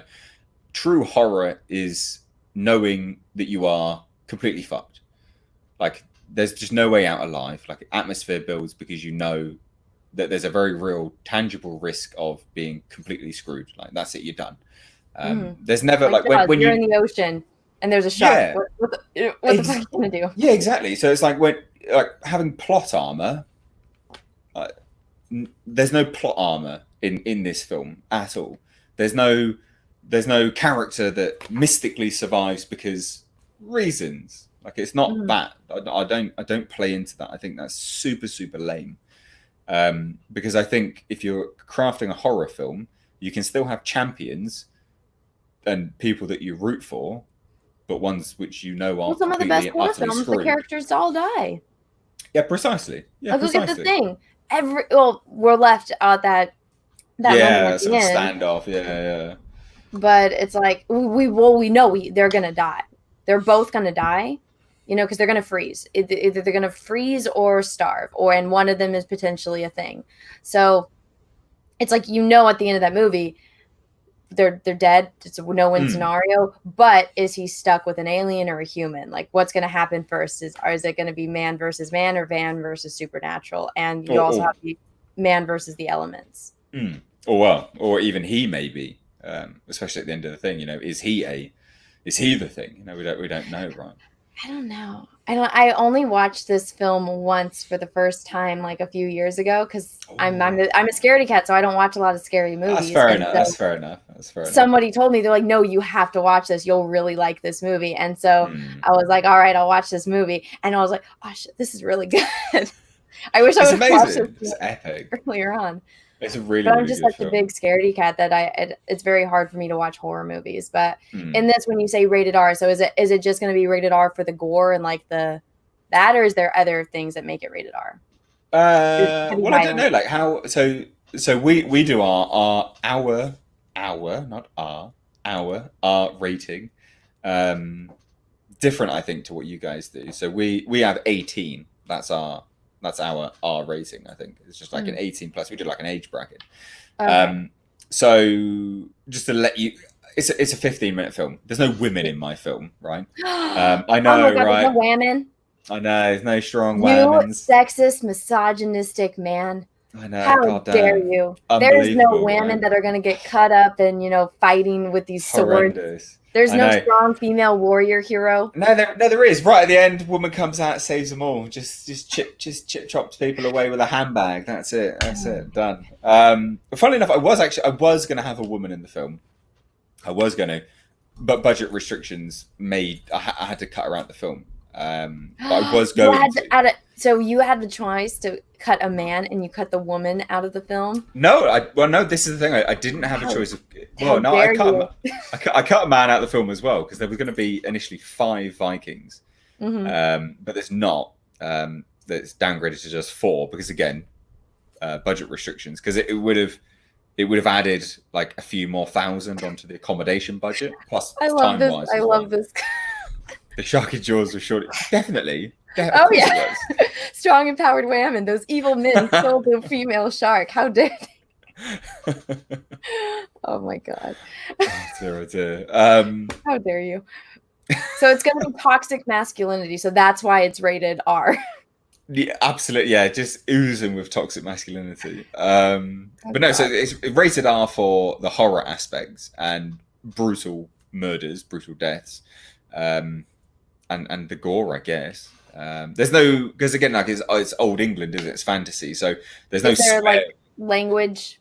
No, there's no cursing or anything like that. And it's not because I'm shying away from it. It just doesn't serve any purpose in the story. Neither does having tits and ass in the story. It just doesn't serve it in any way, shape, or form. Well, would it make sense if they're warriors either coming to or leaving battle? Yeah, so the thing was, I was going to have like just a small little group, Yeah, so to let you in on like a behind the scenes, I guess, kind of secret was I was going to have obviously the lead has to go through some strife to obviously it's the lead, right? So leads in the film, if they're like a champion and things like that, they normally have like a breakdown moment where they have to recoup and get strength and things like that. And I had this really cool scene planned where I was going to do this flashback sequence. where you would see his wife and things like that, and that would be the emotional drive. So the whammon was only going to serve the purpose as a love interest. Exactly. How I know. sexist. How slap my wrist. How fucking dare I? No, but I think there's something wholesome in that. Love interest. How dare you? I think there's something wholesome in that, is there not? You know, that's nice. A motivation to make it back. That's nice. Not to Hollywood. That is not in this day and age. Not allowed. Women are not allowed to be love interests anymore. Well, so that was what it was going to be, but unfortunately, it had to be cut. But to let you in on a secret, so a lot of people have said to me, "Well, why haven't you gone to the BFI, like British Film Institution, and things like this? Mm-hmm. Why don't you get a grant?" Like I've said time and time again, and people, and I'm sure you've said it. People always say you're talking shit. To get a grant, you have to fit a quota. So I would legit have to have like a specific female narrative story, a minority specific focus story, or people of ethnic minority in the cast and things like this. And it just doesn't serve the purpose. It doesn't serve the story. So I could have changed my entire vision to get more money. Sometimes. It does not make sense sometimes. It doesn't. What's the point? Like, no, I can't. It wouldn't be the same story. So I've had to approach it from this angle because I'm not willing to change. I'm not willing to change my story. Basically, not just to get some more money for it. It'd be pointless. But yeah, I thought people would find that funny. That's yeah. No, I mean, I hear you. I mean, I've had. There's been times when things that I've worked on where it's like, oh, well, you need to do this. Like, I remember specifically one time I got into it with one of my professors because I'm like, I'm doing this project. They're like, well, why don't you do that? And I'm like, no, it doesn't make sense. I'm doing this with aliens. There are no humans. Yeah. And the ones that look like human, they are not human. This does not make sense. And they're like, well, you should do this because you have to think of what a studio is capable of doing. And I'm like, a studio is capable of doing. All right. Let me tell you about someone like named Jim Henson and how he did all of this, like, you know, bringing into the Dark Crystal. There's no fucking humans in that movie. I'm watching that movie as a kid and I'm like, you know, it's just, it didn't make any sense, but they're like, you need to do this, this, and this. Cause they're like, you have to think about the reality of, you have to pitch this idea to a person and they're going to have to want it. And they're going to have to, you know, want to give you money to make this movie. And I'm like, well, you know, George Lucas, he did this movie that no one had ever thought of. And he got told no by everyone except for that one person. It just takes that one person to say yes to you. And then it happens. So this is the thing, like, people compromise so much. You do have to compromise on your vision. For sure. Yes, the puppets. Yes, I had to address the puppets. So for everyone that's not aware, I did a stream to celebrate my Indiegogo. I was heavily intoxicated. I had no memory that Mr. H came on. And apparently I just talked about puppets and nobody knew what I was talking about. But he did Dark Crystal episodes on his channel and I was referring to that. But I got sent a lot of memes and emails about puppets and sheep, which I had no idea, and people had to remind me that Mr. H was on my channel and I was talking about puppets. So I was very intoxicated, but I was celebrating.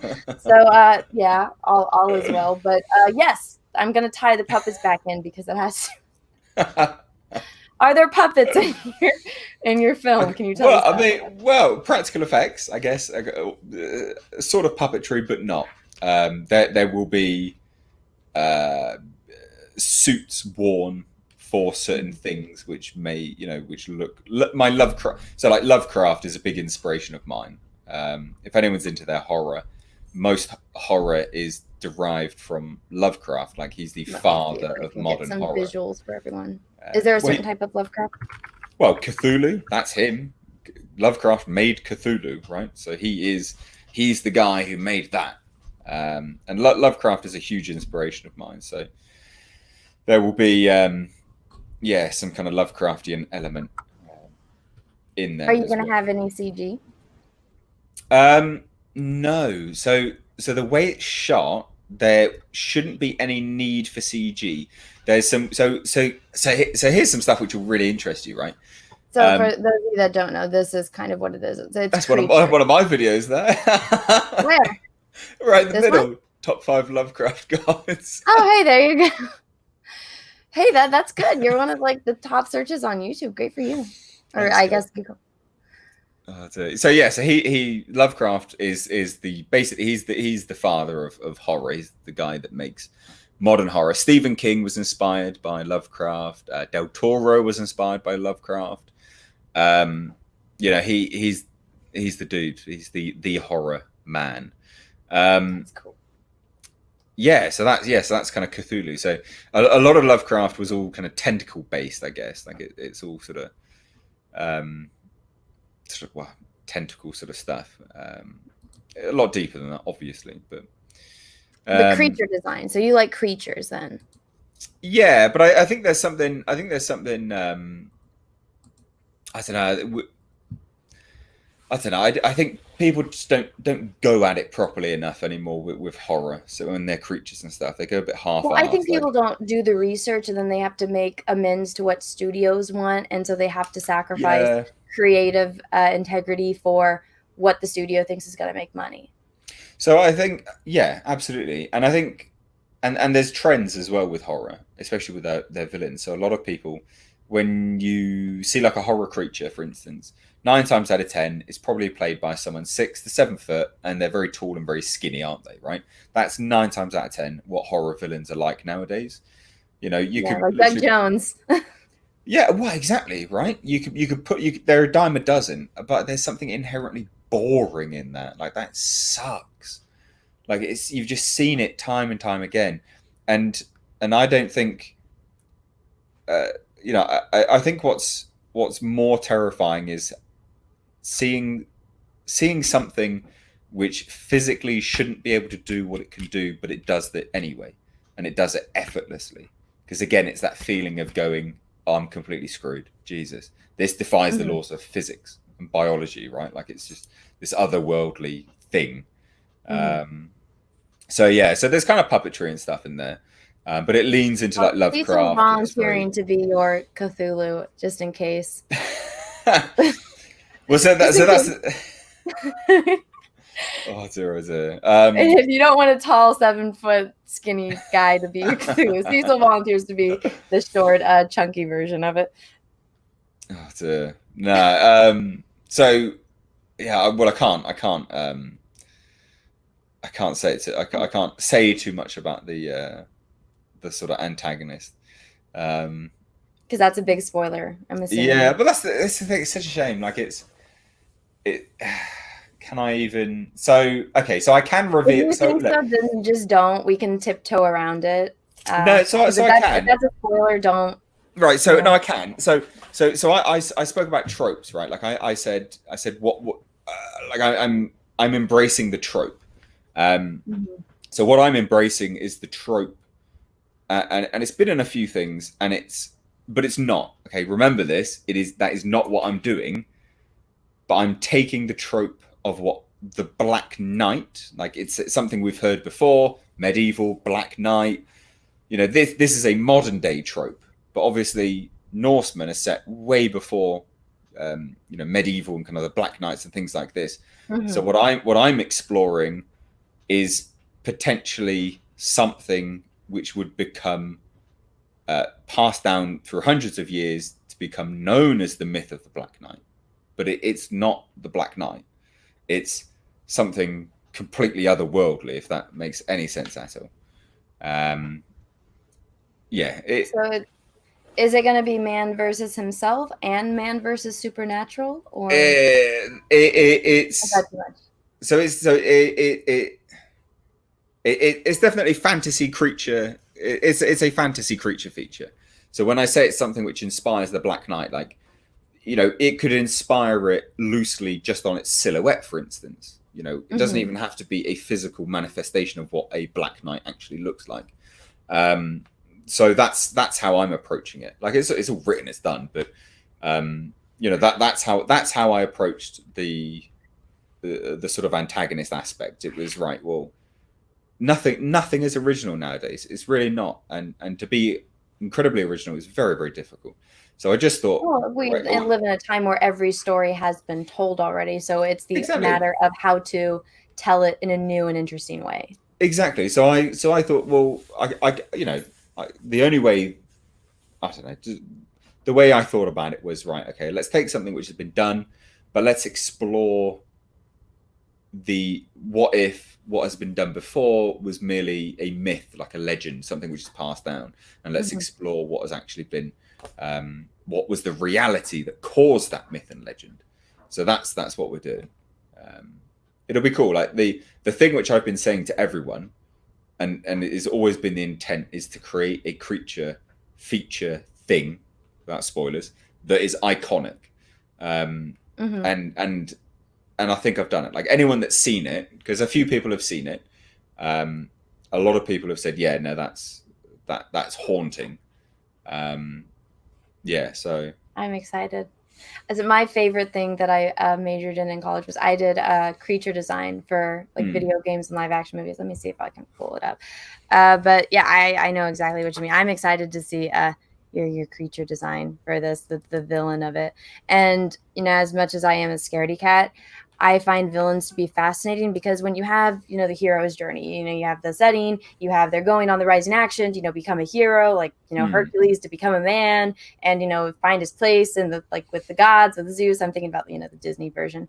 But so he, you know, you have a character, they're going on that arc and they get to that point in their life where it's that point where they have to make a choice. Are you going to go to the light side or are you going to go to the dark side?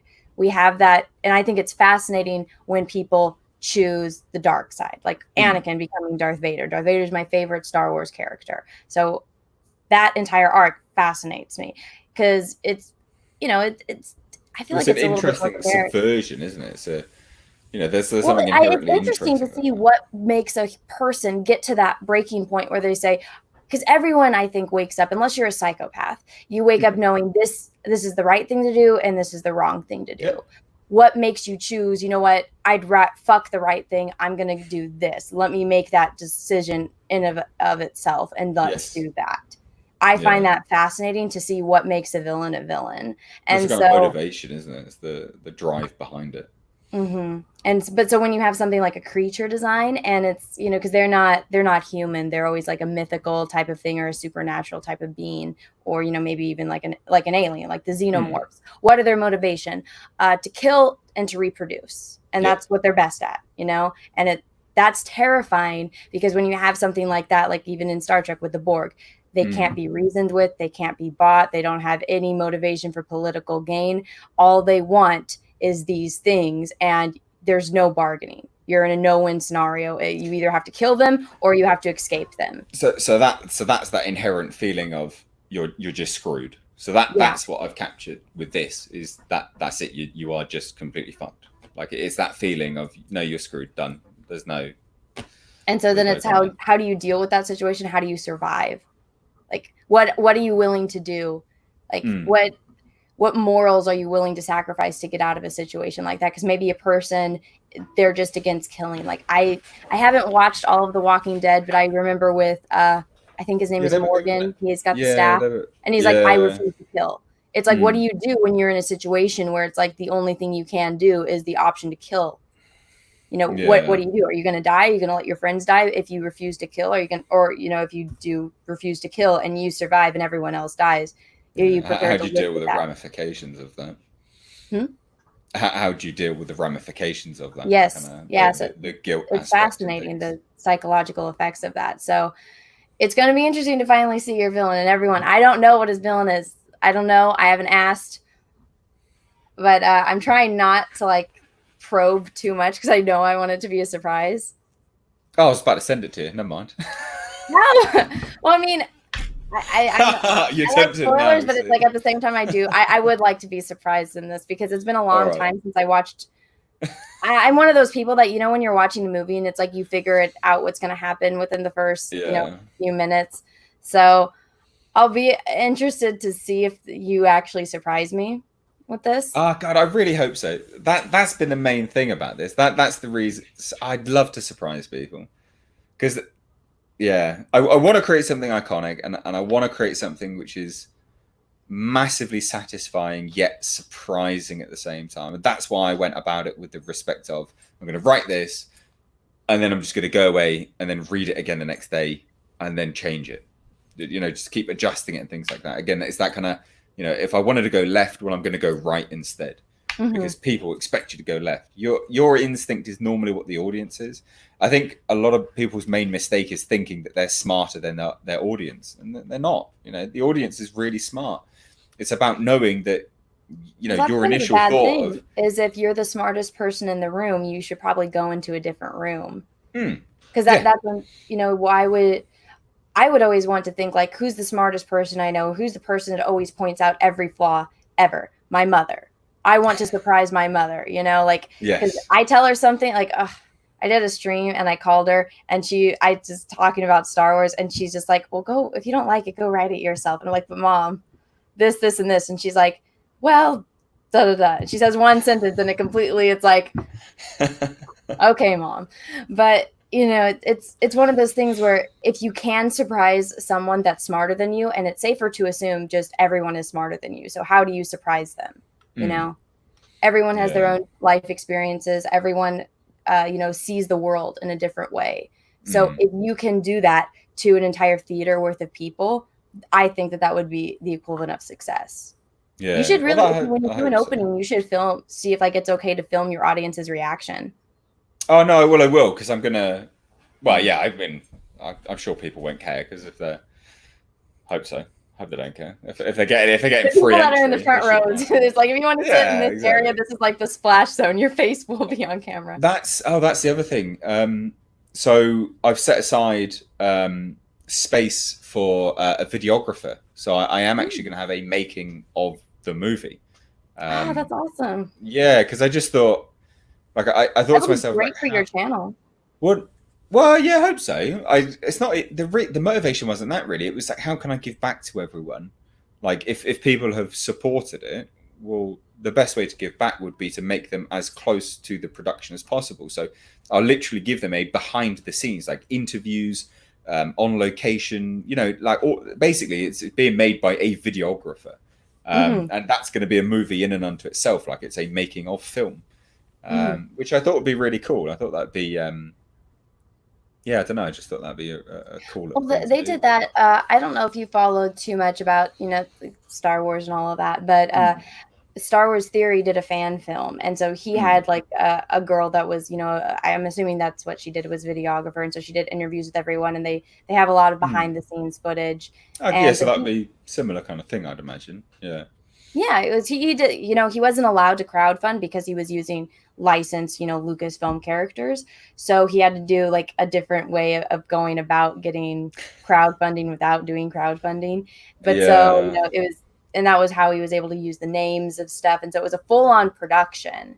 Mm, And it was interesting to see like how, and yes, Lucasfilm, F you for what you did to everything. But the fact that a fan film is better than what Hollywood's producing. And I think that's in a way, because Hollywood is so shit now, it's motivating mm. other people to go out of their way to be creative. Like this, I don't, I'm assuming this is, I'm not trying to put words in your mouth, but if you weren't so unsatisfied with what Hollywood was doing, you might just be content to sit back and, just to enjoy media.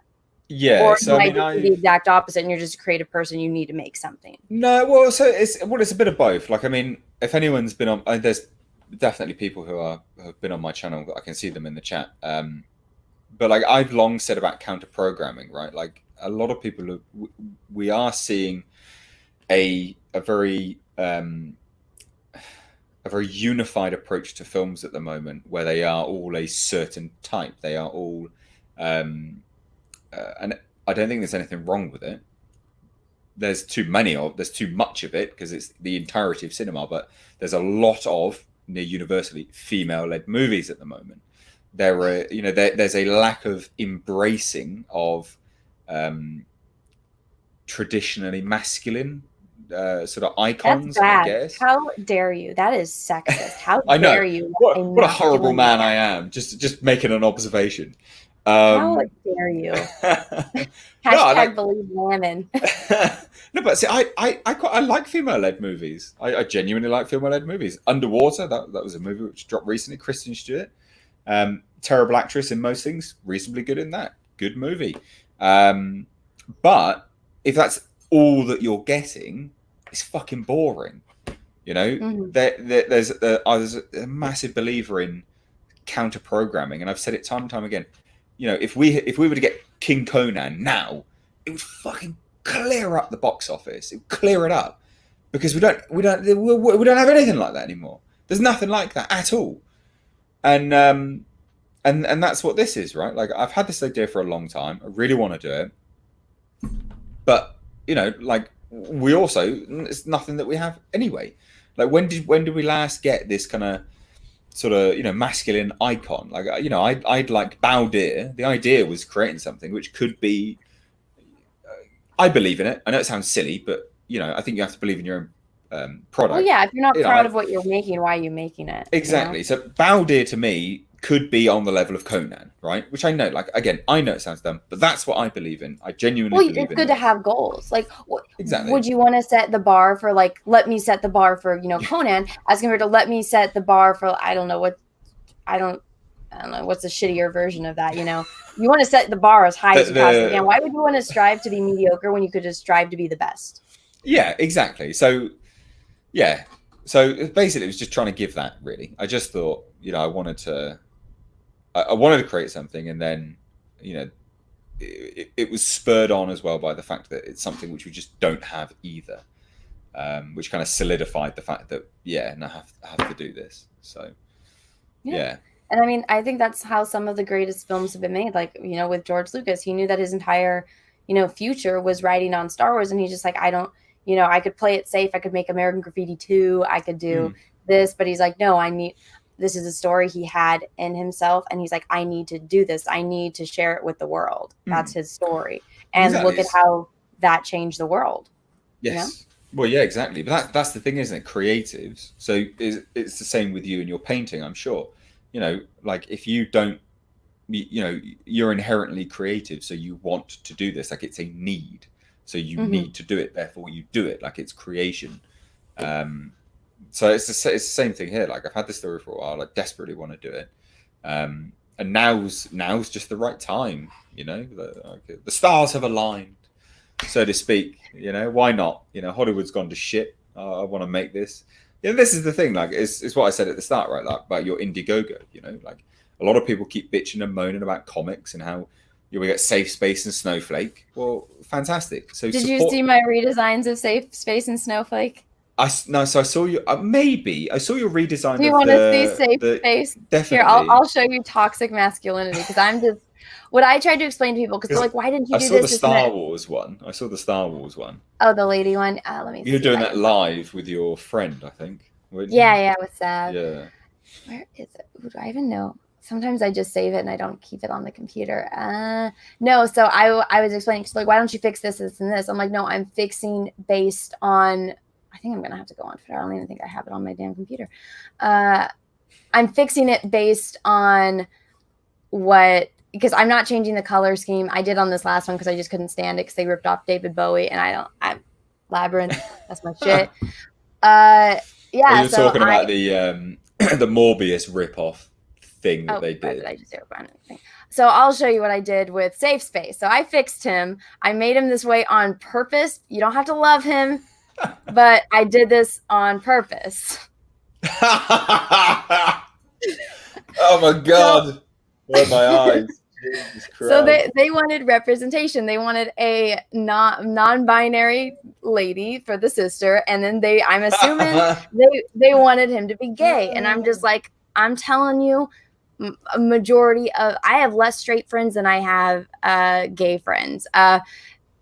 My gay friends would be insulted by this. This is more so what gay men look like. This is what the goal is. If you are making a superhero, they have to look the absolute best that a human can look like. So I gave them what they wanted.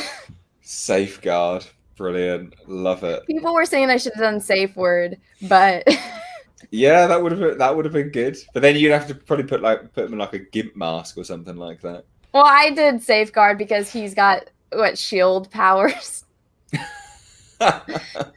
So I did this on purpose. A lot of people are like, what the fuck? But I'm like, I think this guy's not going to protect me. When it looks like when you're a superhero and I'm like, bro, I could probably lift more than you. This dude looks like he could protect me. This guy, not so much. So I did it for a reason. And Funny. if whether that reason read or not, I think that it got the reaction I was wanting. But so my goal was to show, hey, I'm going to take your basic idea and I'm going to show you how to actually accomplish that idea. Mm. But that's so great. it got a reaction out of you, which is the goal. It's like you want your design. If you're just looking at it, there's no dialogue, there's no action, it's just face value. You want a reaction. And I think that's something every artist wants, is you want an immediate emotional reaction for someone. You want somebody to feel something when they see your work. I think I accomplished that. I judging by the comments coming through, you definitely accomplished that for sure. Well, that was the first time I've seen like a live reaction to somebody that hadn't seen it, and it's like, whoa, you know, did it on purpose. But you want a gay character? I gave you a gay character, and that's something that the gay society would be proud of. My best friend Marcus, he was like, yes, and I was like, I'm assuming it's not going to be anything like that in your Viking movie. No, it's going to be nothing like that, I'm afraid. No. God damn it. There is no sexual orientation representation. I do apologize. There is nothing like that. I know. But again, it doesn't serve the story. I could have made them all gay Vikings. I don't know, whatever, transgender Vikings. Who cares? But then it just wouldn't have served the story. So, what? I said, hey. That would have secured me some funding, I'm sure. Well, that's one of the things that we've learned, is that the SJW type, they don't actually pay for stuff. They don't back the products that they like to chill for. Exactly. They're not consumers. They're just not consumers. This is the thing. Like I consume media. Like I've got numerous bloody figurines and things like that over everything that I'm inspired by, and precisely, right. Things that I love, things that have grown me and shaped me into who I am. So I'm trying to present that to other people that appreciate that and would want to consume. I think that Chad is liking the gay Viking idea. Oh, Jesus, no, we're not. Maybe in the sequel. Maybe in the sequel. Jesus. Oh, a common question is whether I'm going to be it. I'm not going to be in the film, by the way, guys. Like, this is not an ego trip, because a lot of people have gone, you're just doing this to be in the film. I'm not in it. Like, I'm not interested in being in the film. So it's really important to clarify that. Like, I'm not making this as a vehicle to stroke my own ego. I'm doing it because I want to tell a story. So I think it's really important to differentiate that. And I don't think you even mentioned that anywhere in your campaign that you would be in it. If anything, it's more so that you're just behind the scenes, because talk about the cast, the props, the art for it, which your concept artist is great, by the way. Oh, so really important. Is anyone aware of? So there's a few things that you'll recognize him for. So Paul Gerard, the name, some people may recognize him, but he. Last year, maybe a year and a half ago, there was some art that surfaced, really dark and gritty He-Man and the Masters of the Universe art. Real dark, real gritty, skeletal, looked fucking badass. He did all of that. He is a movie concept artist. But even before that, he did this thing called Hellraiser Origins, which took the Hellraiser sort of fandom. I mean, it was divisive, but it took them by storm, because they saw a trailer for it and they were just like, "Fuck me, this is epic." Again, divisive. So there are people that didn't like it, but he's on board as epic. Like this. This is the Skeletor. Yeah, there you go. So this surfaced a while ago, and a lot of people know, would have seen this. He's the guy that did this art on my walls. He's the artist behind. How did you get a hold of him?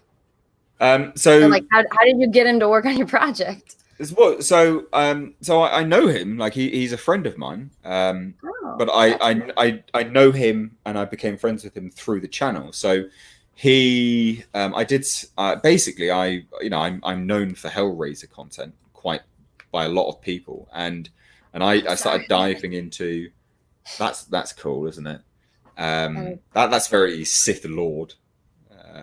Like vampire Sith. Yeah, yeah. Well, some people know it's It kind of looks like a vampire. Like legacy that's of I thought Cain. vampire first. It's a very legacy of Cainish, I guess. But yeah, so no, I got talking to him through my Hellraiser Origins coverage, which is that picture there. You just had your mouse over the dude with the blade hanging out to the side. Yeah, that one. And I did like an world exclusive interview with him about what Hellraiser Origins was, how the story never came to be, why it never came to be, all the politics behind it and stuff like that. Very, very interesting. And then I just got talking to him on a friendly-ish level. And I've known him for a while now, so just kept talking things like that. And then I know he was making his own film, which I went up and was on set for. And I was in it. I was actually in his film. I was just an extra, like I wasn't in it properly. Spoiler, that's it, guys. He's already been in a film. He's been there, done that. Well, no, I'll show you. It was on my Instagram, actually. I posted some images of me all in makeup. And I just see a dog, and that's what I focus on. Well, he is the star of my Instagram, is my dog. And guys, Mr. H's Instagram, I guess if you want to see this, the link for his Instagram is in the description of this video. And yes, everyone, I am aware that I spelled Feilds wrong. I am severely dyslexic. I've tried to fix it, but StreamYards doesn't update that stuff until after. So this is all the makeup for his movie that I was in. Okay. I mean, that's bloody awesome. And then there was like you were ravaged thoroughly. Well, that's even worse. Oh. So were you alive or were you dead? Well, I can't say too much. I can't reveal too much because it's not come out yet. There's been no. Okay. When is it going to be released? Well, again, Black Plague has unfortunately put a halt on that as well, because I know that his editor, sadly, has got it. So a little bit iffy with respect to all of that. But so basically, I just know him. He's a cool dude, and I said to him, "Look, dude, he did great work. This looks good." Yeah, he's worked on Hellboy. He's worked on really big properties. Shannara. Oh well, but he's just concept artist, isn't he? So if you like the creature design, that's all he doesn't do. He doesn't do story. He just does creature. The Hellboy new one, I did not. I was very vocal about. I did not like the new one. But he's creature design, just creature design. Yeah. And I just said, yeah, like I want to make this movie. Can you help me? So he's on board as concept guy and just kind of like there's always someone that you need on hand who has experience to kind of guide you a little bit. So he's that really like a consultant, I guess. That's kind of the terminology I'd use. But yeah, he's a good dude. So you're going to always ask the person with the most experience, hey, what about this or this or this? Yeah. Well, so that's the other thing, right? Like I've approached this from a collaborative effort. Like, my effects guy, I've said to him, look, because he was like, normally he would just give me the finished product and tell me to do it. And I was like, well, I don't want you to do that. Like you have a wealth of experience. Please give me your input. Like, I want to know what you think. If you think this wouldn't work and you'd want to change it, let me know. Like, tell me. I don't want yes men. Like, the worst thing you can have on any project is yes men. Like, fuck that. Like, I don't want anyone just to be like, yeah, definitely. Like, no. Like, even my runner, for instance, so the production assistant, they've sent some feedback back. Like, it's been taken on board. There's loads of things which have been a collaborative effort. The core concept's mine, and it will remain mine. But I don't want to be surrounded by yes men. That's dog shit. I want people to tell me what they feel works and what doesn't, because you're never you're never the only, you're never 100% right. No one is 100% right, like ever. So yeah. Should be cool. Well, and that's good. I mean, I actually like that. People give me a lot of shit for it, but it's like one of the things that I enjoyed. There was a teacher that he drove me fucking crazy, but he made me work harder, because if we would, pitch our idea or show our art, and your goal is to find every single flaw. That way you can fix it. That way you don't go and you show this finished product and everyone's like, well, this and this. It's and art is subjective, so yeah, you either like it or you don't. But are there flaws? How do you get rid of all the flaws? And the way to get all the flaws is to acknowledge their existence and to address them. Exactly. So yeah, precisely. So in any sort of thing, you've got subjective and objective, right? So objectively, something could be made technically perfect, right? But subjectively, people could have an opinion on something which doesn't really work for them. Like it's important to take on board multi aspects of that. Like subjectively, like if you have your core idea, like I've got my core idea, that's my subjective, what I think is subjectively great. But someone may not think it's subjectively great. But if I can incorporate, if I think that their input is relevant to assisting what I believe is subjectively good, then I'll take it on board and work it into the sort of end result. Again, same with the design, right? Like the design of this Lovecraftian sort of entity. That's been a collaborative effort. Like I've had the core concept and I've said, nope, this is the design cues. This is what I want. I've then you do so many things. Like you do color palettes and sort of mood design. Yeah, that's it. Yes, yeah. The mood books or whatever it's called. I can't remember what they're called. Can I reach it? Let me show. But I actually did. I got a bunch of dust on it, which I'm not happy about. But I was actually doing that. I really enjoy. Oh, fuck. Well, these are just little reps, but it's like this is purple lighting. This is setting a certain mood, and you need to look at masters, guys, because a lot of people ask me about that. Look at somebody like Frank Frazetta and look at his colors. You can look at H.R. Giger for inspiration on craziness, but I like to look at Frazetta because his mood lighting is on point. So this has a very different mood than it's covered in dust. So I apologize, everyone. Than something like this. Two very different moods, right? Yes. It could be like the same mountain. Like maybe this mountain is cut off, or hey, but very different mood, very different day, and that's very important when it comes to color. Yeah. So yeah, basically do these kind of mood boards and things like that, and kind of send them off. And yeah, but then getting other people's input, super important. You have to get other people's input. I think collaborative effort is better than just a single one-track mind. So, lookbook. Yeah, I think that's what. Yeah, lookbook's probably the terminology, something like that. Mood boards, lookbooks, things like that. Yeah, I always use mood boards, or that's usually what you refer them to. But I do the art side, not the film side. I don't enjoy the film side as much. No, that makes sense. Is there a certain mood? Is it just gonna? Can you say that or no? So the idea about this film is to have a sense of dread and foreboding. So it is that inherent knowing that you are just completely screwed. Is it like anxiety? So no, I don't know. You don't have to tell me. If it spoils it too much, you don't have to answer. No, it's more just like it's because again, it's a 15-minute film and it's fairly obvious. Certain elements are fairly obvious, but like when the shit hits the fan, it's a case of you just screwed. But then there's also strife and the kind of the motivation and desire to overcome it as well. So there's an inherent sense of dread and foreboding as it kind of builds and grows through the film, but there's also there's a narrative that runs through it of motivation and drive to succeed and kind of and that anxiety to survive in a situation, because I don't think any human really is going to just unless you're completely broken. Humans don't give up. No, exactly. There's a lot of sort of vengeance, revenge, not really revenge, vengeance, and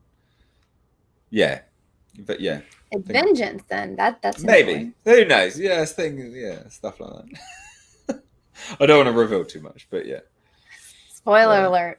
I'm looking forward to it. Someone said that they've been listening to my Color Out of Space audiobook, and I was wondering if Black Fields have any voiceover from you. So that's the thing. Yeah, a lot of people have said, will I cameo or will I do narration and things like that? No, probably not. I've got no intention of it. Not at all, really.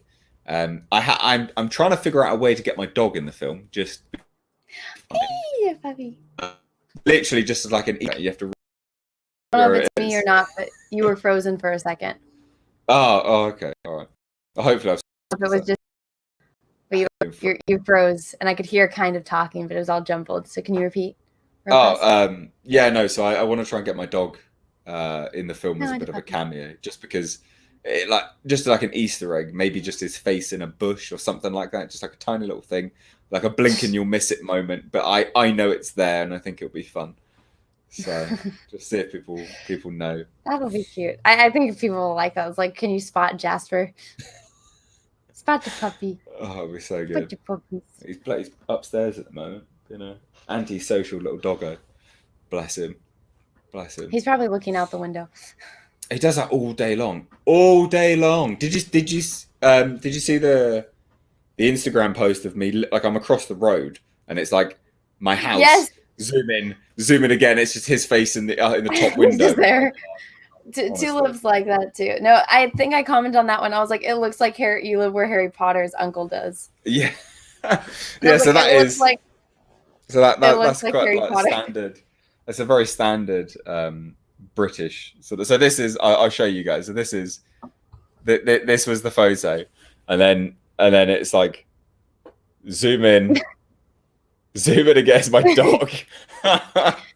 He's being a creep. He's lurking. That's literally what he does all day, every day, and he just enjoys it. He likes watching people. Bless him. If he's not down here with me, he'll be upstairs looking out the window. He just likes it. Free. He wants to go explore the world. He's escaped once before, and that was quite frightening. I thought I was never going to get him back, to be honest. Little sod. Oh, it's good you got him. That's the worst feeling ever. Yeah. I remember when I was a kid, I had this wolf dog. So she actually was half wolf. My parents hated her for some reason. I loved her. And we lived on a really big ranch. And so my brother had moved, so he had a Dalmatian. And so we inherited his Dalmatian. And so we had a wolf dog and a Dalmatian. And, we were on the big ranch and, we were out playing with the cows. And so we had the dogs out because they would stay around us. And then me and my sisters went inside and we didn't put the dogs back in the pen because my dad was out there. And then I came back outside. I was like, Dad, where's the dogs? And we couldn't find them. But my parents never confirmed it. But we think she's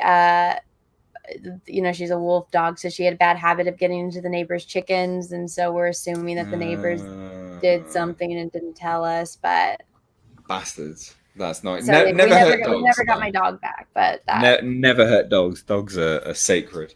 I know. Yeah, you can tell a lot by someone if they don't like dogs. I'll put it that way. You can tell a lot by someone if they don't. If a dog doesn't like them. Yes.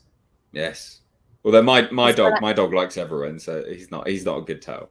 He literally loves everyone. It's all about people.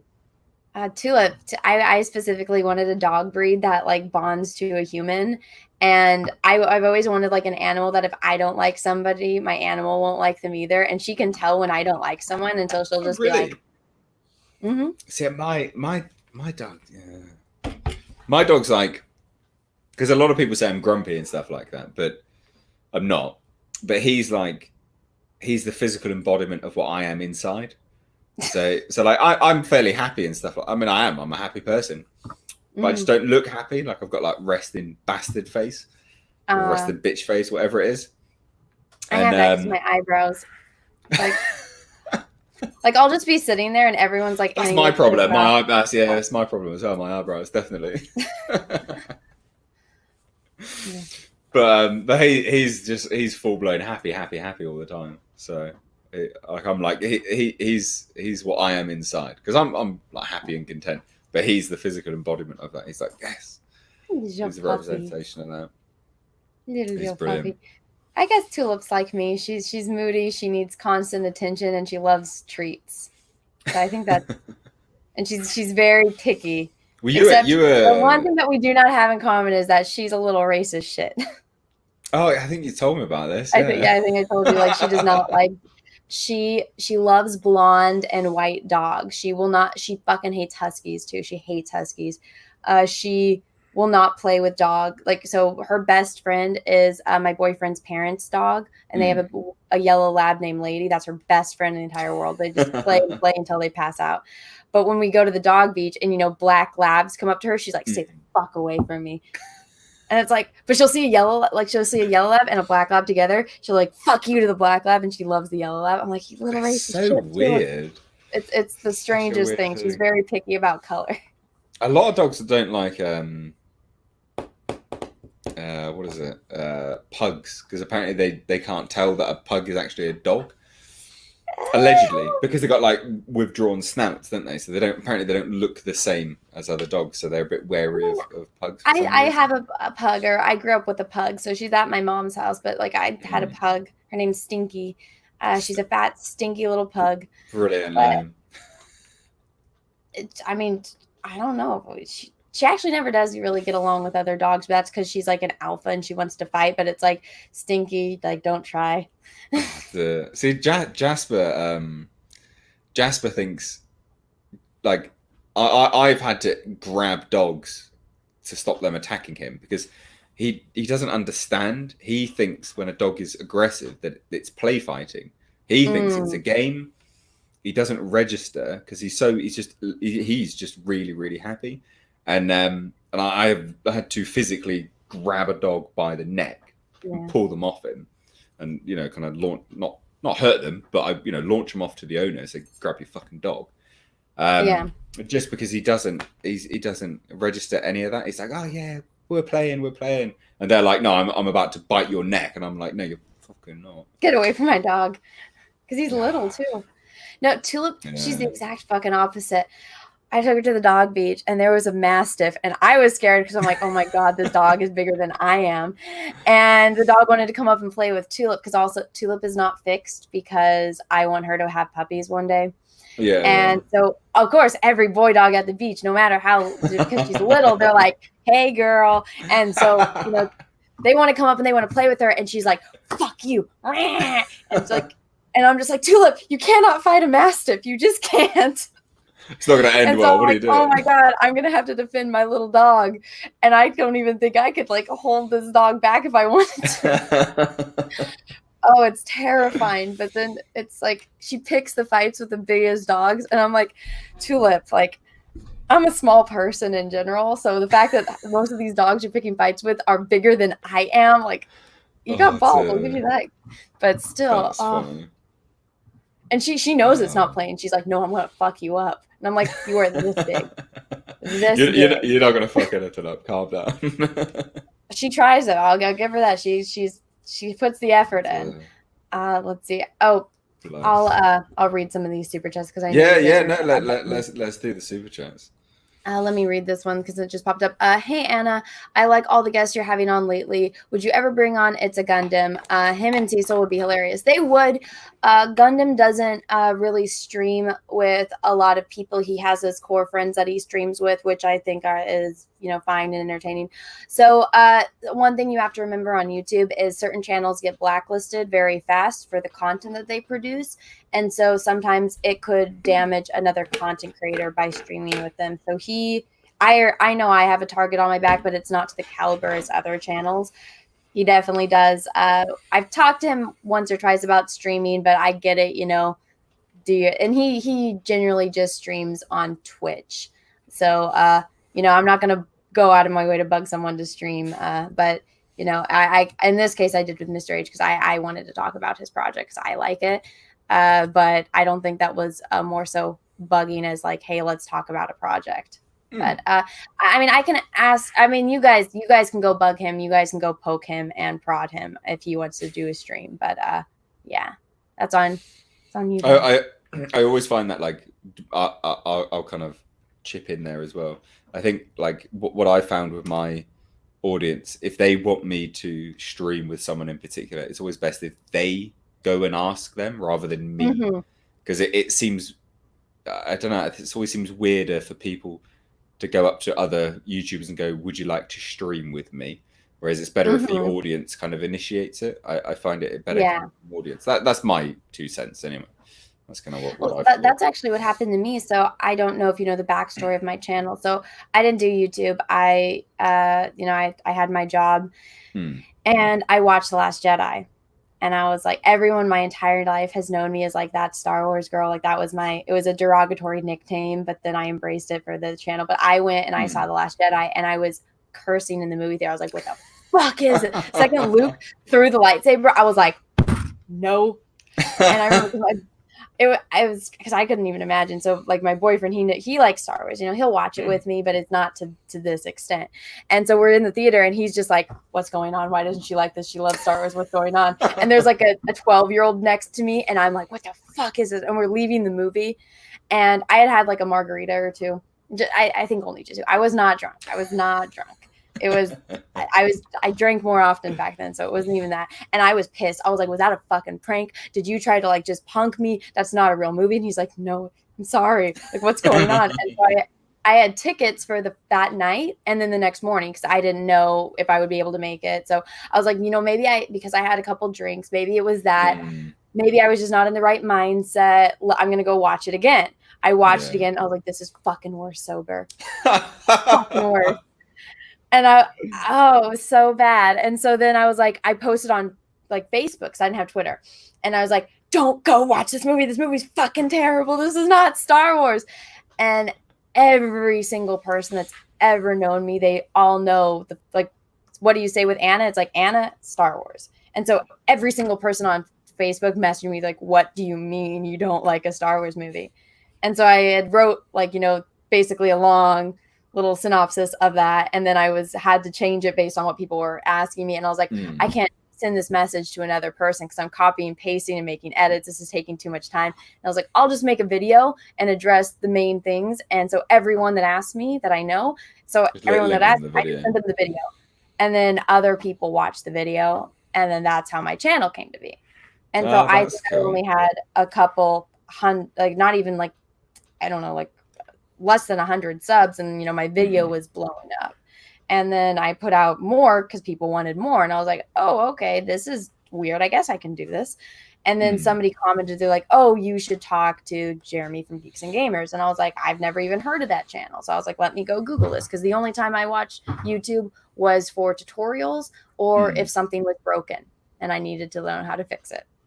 Yeah. And so I went and I watched, a few minutes of one of Jeremy's videos and was like, oh, this dude's cool. Because his first video was like, I don't bullshit. I don't fuck around. I'm going to say what I want to say. And if you don't like it, then, that's fine. Don't watch it. And I was like, okay, I respect that. And so I was like, hey, like, here's a screenshot. So, I'm not lying. Somebody like messaged me on my thing and said, hey, you should talk to this person. And then we became friends and we collaborated. And then that's actually how I've met a majority of people because of, people in the chat saying, hey, go check out this channel or go check out this channel.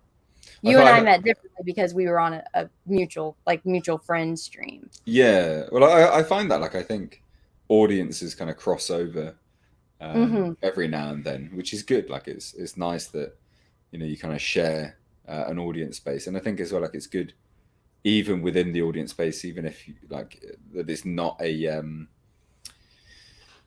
like an echo chamber. I definitely disagree with, certain videos of people who I know my subscribers watch and things like that. So I know that, they're even getting different opinions from me versus them and so on and so forth. I remember one of the first things you said to me on stream was like, I think I kind of was giving Soji shit because she jumped into bed with that guy so fast. And you're like, hey, now people have one night stands. And I was like, oh my God, who are you? Why are you yelling at me? It's true. Yeah, exactly. Oh, of course it's true. We're both grown-ups here. Yeah, but I was just like, but his pickup line was, yeah, my brother died too. And I'm like, oh yeah, no, that's total I was like, you don't sleep with someone just like, oh yeah, you have a sister? Well, I had a brother and my brother died. Do you remember how they didn't mention that again? They only mentioned that the parents died. Fucking plot holes. But I just remember I was like, I was like, I know, I wasn't slut shaming her. Sorry. I'm sorry, random stranger on the internet that I'm talking to for the first time. I was like, I must come off as such a prude. No, I think a lot of people mistake, like, because I'm I'm British, clearly, so I think, like, you know, we're quite heavy Oh, on really? dry. I thought you were Canadian. Oh my God. Really? You Canadian, but no, like we rely quite heavily on like dry British like sarcasm, like wit and stuff like that. And like I'm quite a lot. I'm a lot more curt and blunt than probably what most people are, to be fair. So I, like 9 times out of 10, I'm just messing around. Like I covered that Ezra Miller the Flash business, and because you'll find this funny. Every single one of my videos is watched by a person. So every single one of my videos is watched manually by YouTube. That's how on it they are currently with my channel. It's a fucking joke. But anyway, that video got reviewed, demonetized, of course. But the reasons for it being demonetized was hilarious. It was like showing graphic harm to blah, blah, blah, blah, blah. And then it said showing like animal abuse. And I was like, well, the woman was fat, but she wasn't a fucking whale. Like, calm down. Do you know what I mean? But like people were like, oh my God, you can't say that. You're shaming fat people. And I'm like, it's a joke, mate. Like, it's a topical joke. Like, calm down. Like, you know what you should do when they do stuff like that to you? You should just start wearing a wig and say that you identify as a woman. And then shouldn't I really? Share. I've been telling all of like my guy friends, I'm like, just start identifying as a woman, because what are they gonna do? Because if they try to argue with you, then you could just use their tactics against them and say you're discriminating against women. I just wear a wig and change my name to Henrietta Reviews. That'll be it. Oh my God, do it. That's what I tell people, and I'm just like, you need to, like, even like on YouTube, on Twitter, because it's so ridiculously unfair the way that they treat people. Like, even like my videos that get struck, I can just put certain things in the little box where you appeal it, and my stuff gets passed, whereas other people's don't. And it's stupid. It's all political, and it's like, if you're I had an Evil Within playthrough, because like they're not on the channel, they're for my Patreons. I had an Evil Within playthrough demonetized, and I'm just playing a game, fucker. Like, what are you doing? Like, Jesus Christ, it's unbelievable. YouTube is a difficult place to reside nowadays. It is not what it used to be. It is. Like, my channel has been ghosted by YouTube. It's so frustrating. Like, I've gotten multiple emails from people saying like, hey, I thought that you took a break from YouTube because I never got notifications, and then I came on and you had 60 videos. Like, I haven't gotten a single one. My live streams get blacklisted, so it doesn't show up on anything. I have to use Twitter, because that's, you can see your analytics where your audience comes from. Mine is from Twitter. 80% of my people that come to my channel are from Twitter. Jesus. Because YouTube does not send out notifications. And when, there's a diamond in the rough and somebody's like, I got my notification, I'm like, yeah, it's like an outlier. It's like, no, that should be the norm. It shouldn't be. It should. And I don't understand, because I'm like, YouTube, why are you hurt? Like, this is my thing. I'm like, we're content creators. We are making them money because they make profit off of every. You would think that they would want everyone to be getting all of the notifications. Exactly. When we make money, they make money. If we don't make money, they don't make money. So it seems very dumb. The methodology. There's no methodology behind it. It just doesn't make any sense. Super irritating, but never mind. Yeah. If you got more super chats, you want to go? I do. So let me get to some of them. Lardbra1616, thank you for becoming a new member. I appreciate that. Jet Screamer, thank you for the super chat. FTMP Trek is sci-fi, not fantasy. FTMP, what does that stand for? I don't know. What? FTMP. No, I don't know. I don't know if anyone in the chat. What does FTMP stand for, as in association with Star Trek? This is gonna make me sound super dumb, isn't it? Let's have a look. Film something. Well, half the time everyone uses abbreviations for something. I have no idea. some people are guessing the new Picard. Well, I think that is something that you can, this is a really big thing on why I always say I'm like Star Wars and Star Trek should not be compared. This no prob film theater propaganda. I don't know. But so Star Trek is science fiction because it's, it's in the future and it's, science. There's science in it. It's, it's science fiction. Star Wars is sci-fi mixed with fantasy. Yes. Star Wars is fantasy, but it's set in, a sci-fi type of, genre. It's great crossover. You have all of the elements of fantasy. You have, the magic, you have the wizards, space wizards, you have the mystical weapons, you have the prophecy. It's all settings for fantasy, but it's set within a science fiction genre. Star Trek is science fiction. This is a possibility that could happen. This is a utopian society that, leans more heavily on the science, doesn't it? Like it's so it's fiction. There's no grounded magic in by it. science. Yeah, exactly. So it's fiction. People don't have powers. People, everything that was presented back then, not now, was something that you could see humans actually possibly accomplishing. When you watch Kirk and all that, and they have references back, to, and this is why I say, if you want to do politics, you can do it right. We've seen it time and time again. Oh yeah, absolutely. But this is the thing. Like it was. So this is what baffled me. Well, hopefully you didn't do this, so I might offend you. But hopefully you didn't spark any outrage at the comments by Matt Reeves about Batman being a humanist, because Star Trek is humanist. That's what humanist is to protect all life. There was no political elements. It was Star Trek, and then The Next Generation was a very humanist look on the world. All life was sacred, but it was looking at it was a utopia, and then filling out the universe with this kind of humanist message. And that's what baffled me when, like, we had the comments about Matt Reeves was like, "Oh yeah, Batman's a humanist." Well, that's just Batman anyway. By the way, like that is literally just what Batman is. He is a humanist. But my God, there was some bloody outrage videos on that. It's woke. It's getting woke. No, it's not. Calm down. Batman is literally just a humanist. That is Batman. That's why he has the no kill policy, because he's a humanist. But yeah, no, definitely he's gone woke. The animated series, the best. Mask of the Phantasm. Anyone? Mask of the Phantasm, one of the best ones ever. So good. I love epic. Batman's my favorite superhero. So like when. So you'll know that he's a humanist, right? He's a humanist. That's. It's. And the thing that pissed me off, I don't know, like I don't know if you are following like the Gotham High shit.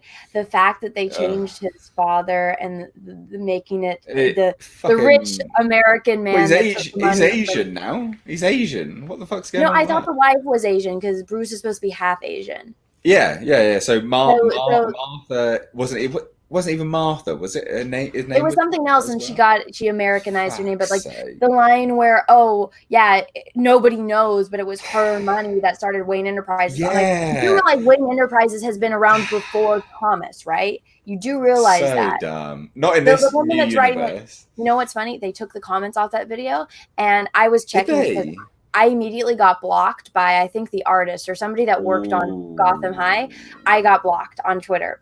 I wasn't blocked by the author, so I was checking to see if she was going to block me, because I won't tag people, because I'm like, if you guys want to come and search out criticism, that's on you. I won't tag you unless you're a pompous asshole and go out of your way to be an asshole about it. Then maybe I will tag you.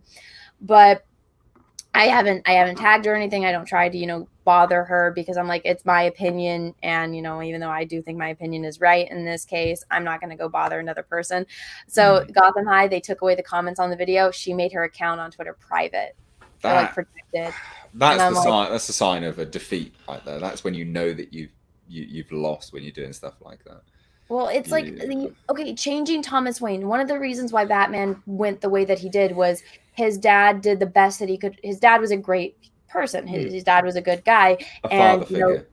he got murdered in front of Bruce, and then the justice system didn't work, and Bruce, he very easily could have gone to the dark side. He could have gone down the path and become, the villain against society and everything, but he didn't, because he had a great father. He had a good man as an example, and he knew. Can't have that anymore. Not allowed. I know, you can't have that. So it's like, it's all about so the now he made it Whammons. so that way his dad, who was one of the redeeming qualities that he needs to avenge this good person, and it's, that, yeah, I might be going against the law, but the only way to, get justice is by breaking the law. But then he has that morality of, my dad was a good person, and it keeps him grounded, so he doesn't actually, become evil. And they took that away with, the mom had all the money and the dad used it and didn't give her any credit. I'm like, so you just took away his redeeming quality. He's basically just a cuck. That's what it is now. Yeah. And I said that. I was like, they turned Thomas Wayne into a gold digger. And people are like, well, where does it say that? I'm like, you don't know shit about Batman, do you? It's just one of those needless changes. Fucking stupid. The woman doesn't know anything about Batman. She literally got this job. She says it in the interview, doesn't she? Yeah, she's like, I asked my husband what character. Oh, he said he liked Batman. It's like, oh yeah, the most famous fucking superhero. Super okay. Dumb. Super dumb. And I'm just like, she's trying to do immediately. I was like, this is Gossip Girl, because I used to watch that show. But I'm like, they've already done this. Didn't you watch Smallville? They've already done the love triangle in high school with Lux and Clark and Lana. And then bringing Lois. This has been done. And I mean, as much as I had problems with that show, at least I think it was done better than Gotham High. Like, it's terrible. Awful idea. And they're going to make more as well, supposedly. So that's going to be good, I guess. Look forward to that. I'm not looking forward to that. Let me read. No, that was a very long tangent from that thing that we didn't even understand what the super chat meant. FTMP or whatever it was, I think. Yeah. Marshmallow, thank you for the super chat. Hail Lord Jasper, we are not worthy. Apparently he agrees, since he went to go look out the window. We weren't entertaining enough for him. Yeah. Oh, I don't know. Well, if I said treats, Jasper, a treat. He's ignoring me. My dog, honestly. Terrible. Because you're not paying attention. Tulip, if I say, like, we can't even say the T word because she loses her shit. I see, but normally he does that. Like, if I had a dog toy, I've got dog toys all over the place. One of those squeaky dog toys. Hold on. Let me get a squeaky dog toy.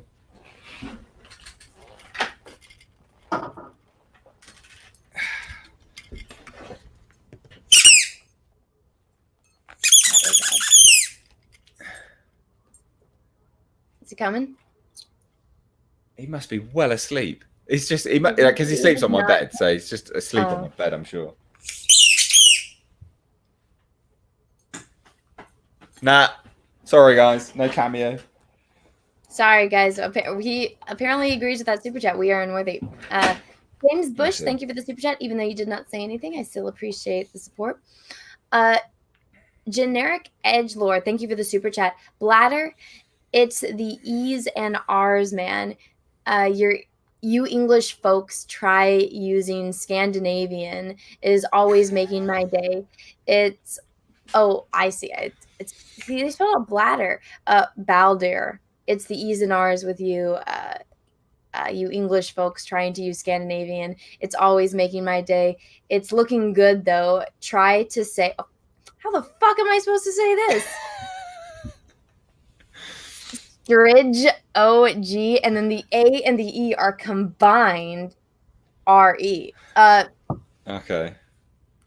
I will copy and paste this and put it in the chat. If anyone wants to explain, or maybe I could just Google, how does Google say I say this? I'll put this word in the chat, that way everyone can see it. Google's not very good at it, is it? They don't cross it over Sometimes very it well. is. Yeah. So my mom is actually Scandinavian. My father is Portuguese. My mom is Scandinavian. I got the Portuguese genes. My sister, I always tell everyone, I was like, my mom looks like Elsa from Frozen, except with green eyes instead of blue. My mom, and then my dad's like dark like me, or brown people. My mom and my sisters are, the white people. And so everyone's like, I was actually just getting shit for this on the stream. They're like, you never say Scandinavian. You always say you're Portuguese. I'm like, well, I don't exactly look Scandinavian. I look Portuguese. So that's what, I say. But the Scandinavian side of the family, even them, I don't even think they could say that. Or, well, if I went, because my mom's grandmother was from Denmark. If I went and visited that side of the family, they could explain it to me. But I did not get those genes. But maybe we can ask Andre to pronounce that. Yeah, get Andre to do it. He's good at explaining these things. I don't even think Andre said, because I think he was on. I don't remember him saying any, and that's usually something that I do is I'll ask people from different places, like, how do you say this? How do you say this? I think I got him to say IKEA. Oh, really? Well, I asked him because so my aunt, she has two pen pals from childhood, and so one of them was Swedish and one of them was from Norway, and they look exactly the same to me. And I guess one of the Swedish one was telling us about IKEA when I met her, and then at my cousin's wedding, I guess I asked the Norwegian one about it, and then she went off on me, and I was like, I'm so sorry. So I think I asked Andre about if Norwegian people don't like IKEA, because I had that bad experience, but apparently not. Apparently that was just that one instance. Miss Kuriyama, thank you for the super chat. I apologize if I butchered your name. What does a dog and a cell phone have in common? Dog and a cell phone have in common that we keep them with us at all times. Yeah, that's good. Is that the answer? Or was that your answer? I don't know. That's my answer. Does anyone know in the chat what does a dog and a cell phone have in common? I like that. It's good. The chat on here always takes forever. Yeah, there's always a big delay, isn't there? I think it's something to do with StreamYard, and then like linking to YouTube. There's always a delay. I've noticed before it only used to be a 10-second delay from the StreamYard to YouTube, and now for me at least it's like a minute. But I think that's was it recently, because it's probably to do with the surge of everyone online and you probably using the service, maybe work. A lot of companies are using this to remote work I like this one. Like that. Neither will pay your mortgage. That's pretty good to be. Yeah. I wish my dog would pay my mortgage. Yeah, I wish my dog would. Bloody lazy shit. Well, maybe you gotta start shilling your dog out. Make him his own Instagram. Get an Instagram partner. I honestly hate Instagram. It's just not for me. It's why not the best. That's why I only put my dog on there, because it's just Instagram isn't like it's. I don't know. I'm not very good at marketing myself. I'm not about that. So it's just normally pictures of my dog. Oh, an action figure fell. Spooky. It's just an action figure. I was trying to like rearrange things to get more stuff up. Like, I don't know if anyone noticed, I put Ahsoka's little headpiece on my Darth Vader action figure case. I did that. I added Aladdin's lamp. I think I added my Laura Croft figure somewhere. There's more stuff up there. But apparently that one fell. Because there's, it needed another layer of shelves. And I'm trying to get my spaceships to hang from the ceiling. Oh, that'd be cool. Yeah, but I would need them to be lower to get into the frame, because right now I have some, but you can't see them because they're up high. But then it'll be me like trying to not hit my head when I stand up and stuff. Can you not hang like a beam across? Because you look like you got a triangle. Can you not do like a beam across there and then just drop them from? Oh, I already have things in place to hang them from. It's just okay. I need to get like the right wires and stuff, and to figure out how to attach them to my ships without messing them up. Oh, that makes sense. Yeah. I used to, in my old office before I moved, I had all of my stuffed animals pinned to my ceiling. What? You had what? So I love stuffed animals and I collect them, and I'm a fucking girl. Give me a break. I like cute stuffed animals, and so, but I had so many of them. I was like, and my boyfriend crossed the line at we're not having these in our bedroom. So I was like, well, where am I going to put all of my stuffed animals? Because they ran out of bed space. So I pinned them to my ceiling, and they were my sound barrier. Jesus Christ! That is a they they were It's on not your. even all of them. Oh my god! Also, then when I would have the camera, people were like, "What the fuck?" Good God! I know I'm a little bit crazy, but yeah, people, it was a horror show. So everyone that remembers my stepdad. It took me all day to do it, though. It Yeah, took I forever. bet. I bet it's unique though. It's cool. It was a It's great super sound cool. barrier. No echoes. But yeah, some people said it was they said I was a sadist in that sense. And I'm like, no, because now all my friends, from my stuffed animals can look at me. I don't think it was creepy. But I guess it was a little crazy. If someone that didn't know me walked into the house and saw that, yeah, maybe I might scare them. You should have rearranged them into like a cross, the shape of a cross, or like a pentagram or something. People were like, "Fuck, what is this? I'm out. God damn." That's That'd be one way to great. terrify. Like if we ever got like broken into, like they probably would have seen that, be like, "Oh, I'm not fucking with this crazy person." Yeah, exactly. Like, oh my god, this is it. It's cult level stuff. I'm out. I'm out of here. Let's see. Comquat 420, thank you for becoming a member, and then you send the super chat right after. Hey Anna, you always look stunning in red. Oh well, thank you. Yeah, I don't know. I personally think I look better in blue. I feel like red just makes me look red, but with the background, because these do not look good any other color except blue. I don't know what it is. Maybe it's my camera, but when I do red, it just doesn't illuminate everything. So I think the red looks better as in contrast. But thank you. I usually don't wear red unless I'm on camera because I don't know. I feel like I just look like a bright red cherry when I go out and stuff. But yeah, and red calls attention, and like then people want to talk to you, and it's like, Does it? That's red cool attention. Is it? Is that a attention calling color? I think it just pops because when you see something and you see like somebody, True. it's like when you see a red car driving, at least here in America, if you have a red car, you have a higher probability of getting a ticket and getting pulled over because Really? red pops more. Yeah. So you're actually, your insurance goes up if you have a red car. It's like a statistical thing. Wow. Okay. Yeah. Interesting. Yeah, I mean, I can see that. I can see that for sure.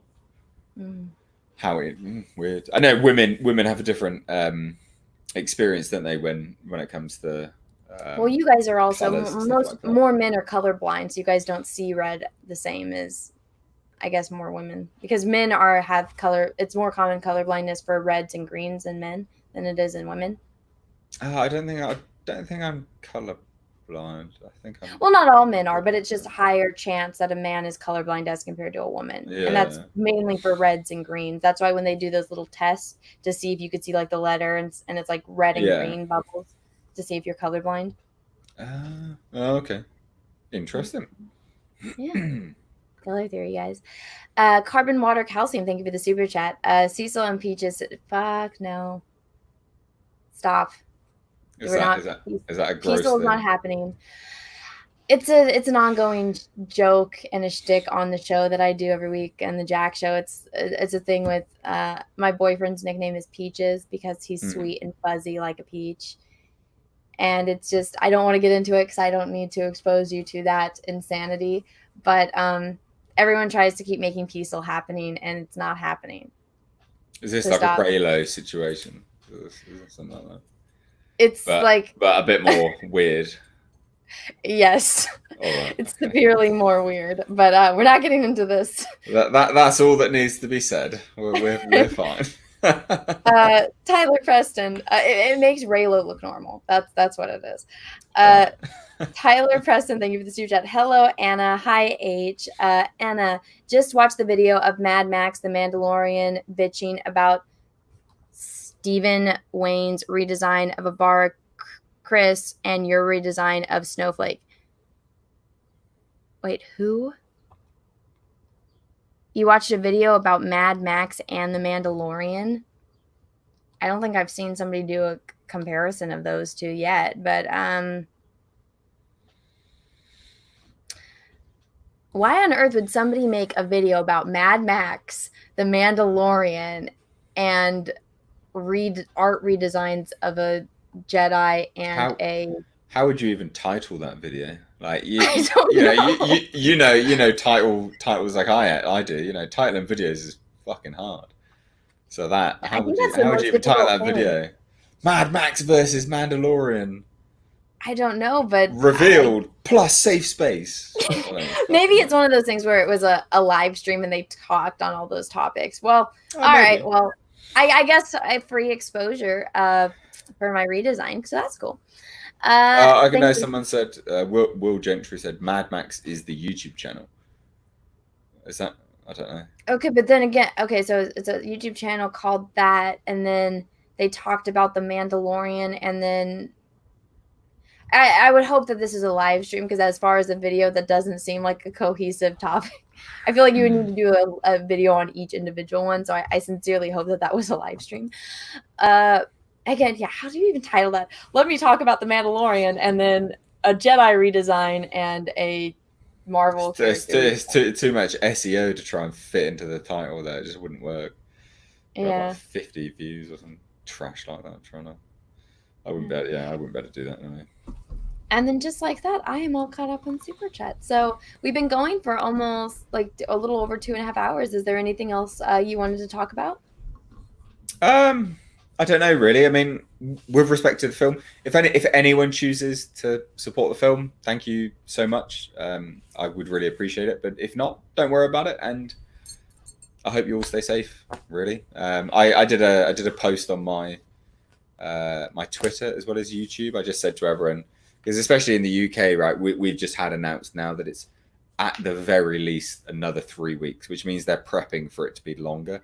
So Yeah. I think it's really important. Like a lot of people, you know, we all talk about physical safety and things like that, and obviously staying healthy from the corona black plague. But I also think it's really important, like stay as sane and mentally healthy as possible. I think that's going to be something which is often overlooked now during this current time because we're all very centered on the black plague rather than our mental health. But you know, just I'm being all sentimental. Just stay healthy, everyone.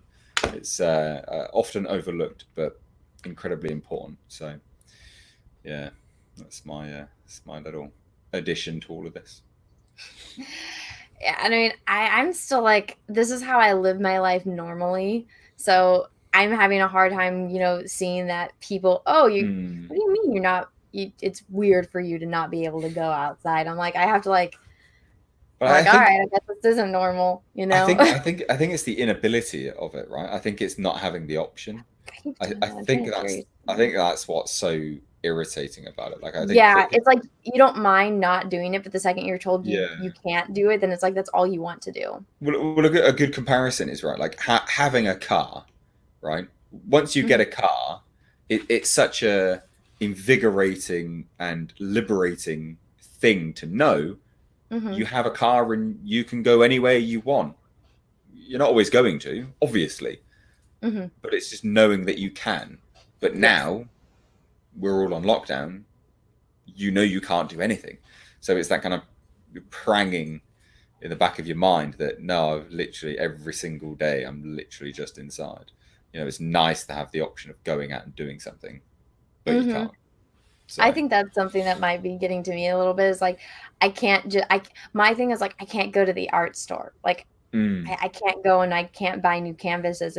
It's not that I don't have enough here, but I'm like, I want to go buy a new one. Yeah. Oh, hello. Is that your dog? Hi. Oh, did you come see me? Oh, my dog shared me up, Lee. If your dog comes in here, that's it. My fucking dog. And guess what? Unbelievable. God damn. Pumpkin. Oh my god. Where's my dog? Jasper! You shared me up, bro. Come on. Did you just wake up?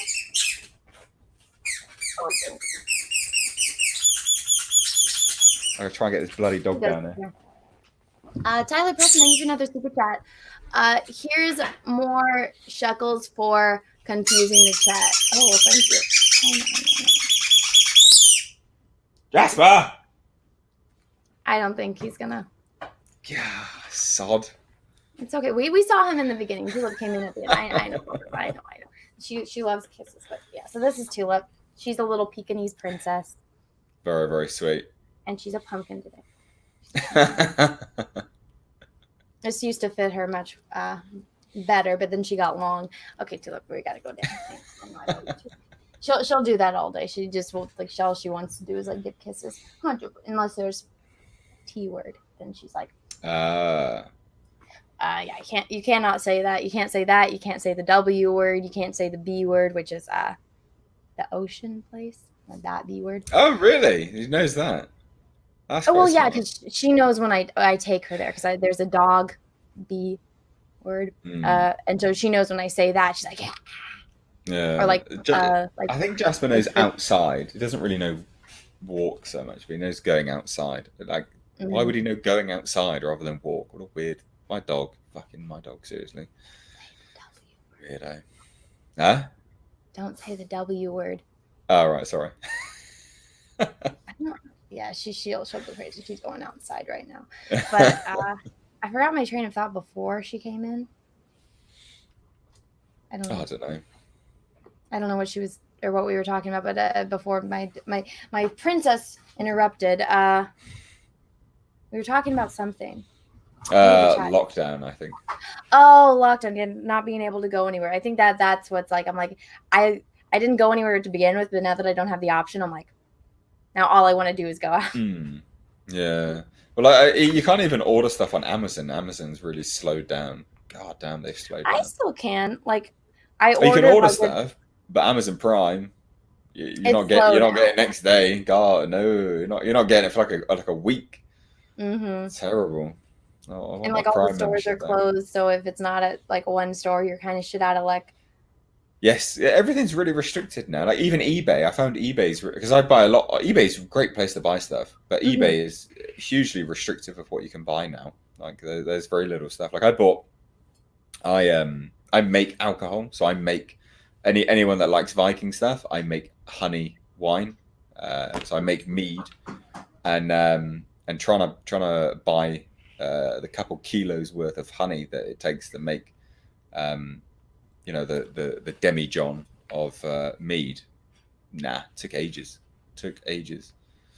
Ridiculous. It's really nice. It's good. Whatever. I know. Nice. I'm picky. I know. I think that was.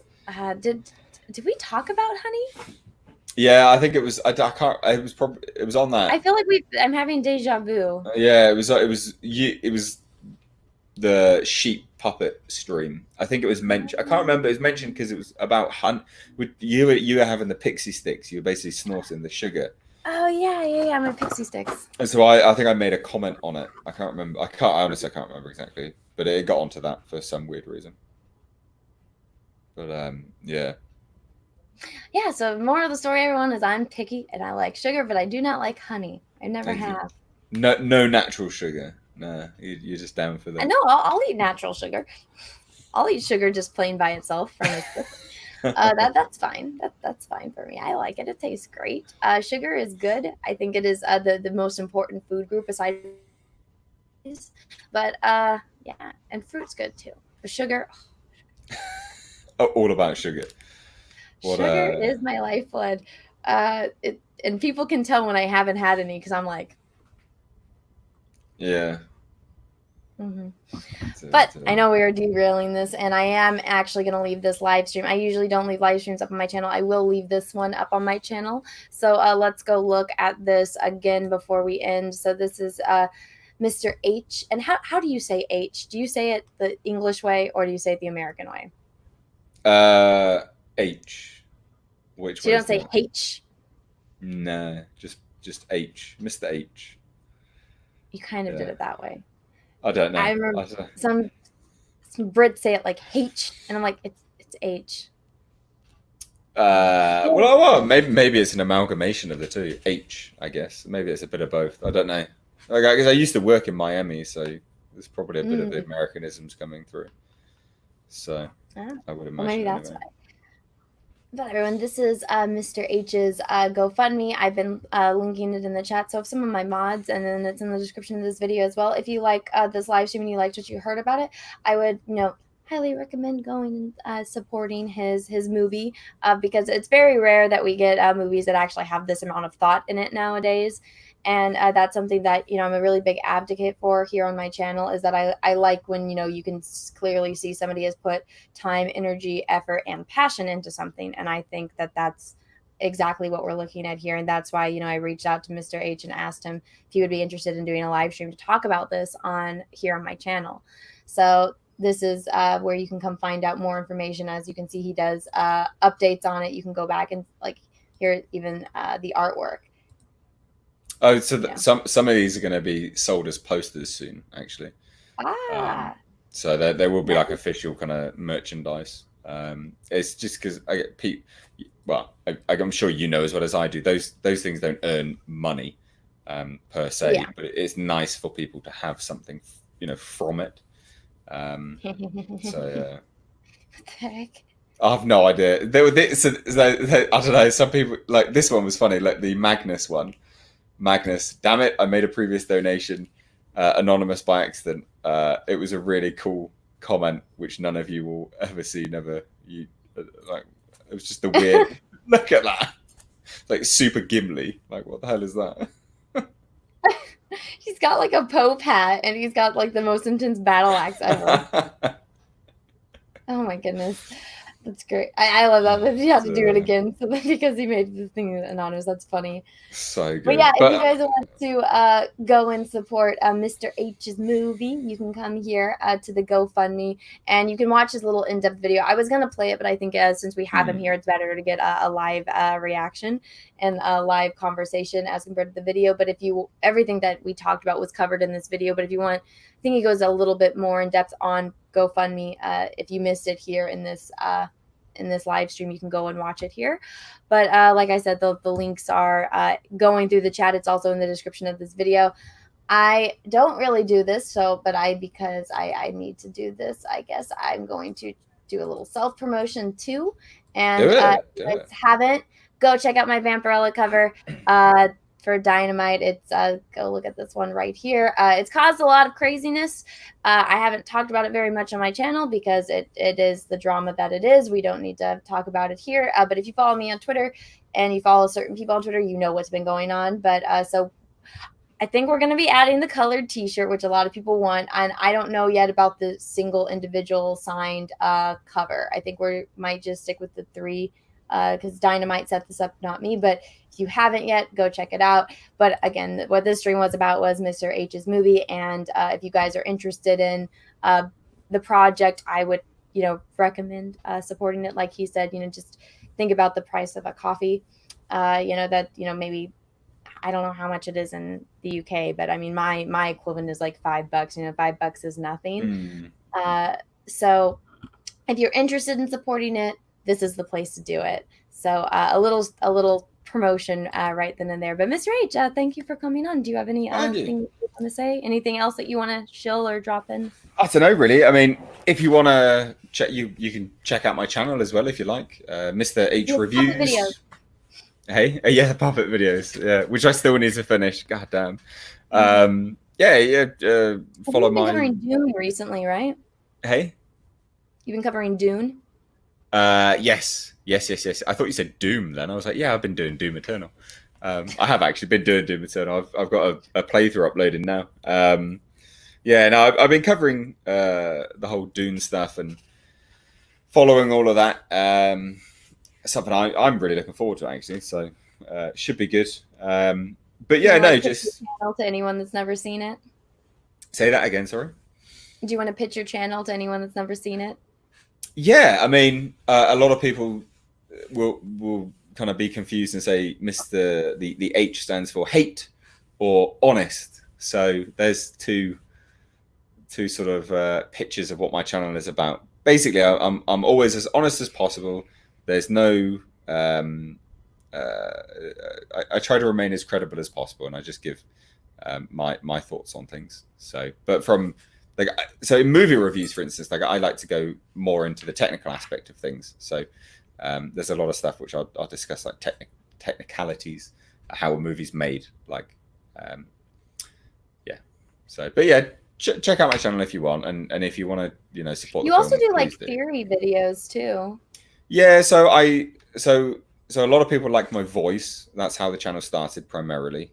So I do produce my own audiobooks on the channel. So I did it was like an hour and a half long, which was the Color Out of Space audiobook, which is a Lovecraft book. So if you want an introduction to what Lovecraft is like, the Color Out of Space is a pretty good representation of Lovecraft. In fact, that was one of his favorite stories. In fact, was the Color Out of Space. So I do a lot of that. I do a lot of dramatization. So comic books. I do like a read through of a comic book. H stands for here. Cheers. Hero. And yeah, I just do a lot of stuff, a wide ranging things on my channel. What's your favorite thing to talk about on your channel? I really like doing audiobooks, but they take so long and no one really watches them. But they take forever. My God, because obviously, if you're doing an audiobook and it's a dramatization, like say the Color Out of Space, for instance, right? It's an hour and a half of completed work, but it's probably about 2.5 hours of recording, which you then have to edit down, which will take probably about 4 or 5 hours of editing time. Then you have to upload it. Then it's just so time consuming. But yeah, no, I love doing audiobooks. I think they're really fun. Personally, that's always been one of my favorites. But they're just not. They're just very difficult to kind of do, really. Like on like a consistent basis, they're really difficult to do. Yeah. All right. Well, thank you so much for being here. It was a pleasure talking to you about this project. I'm excited to once the plague is done and everyone is able to go out and do stuff. I'm excited to see what you make. Well, yeah. So yeah, if anyone does support, and if anyone does head on over to my channel, there will be a lot of updates.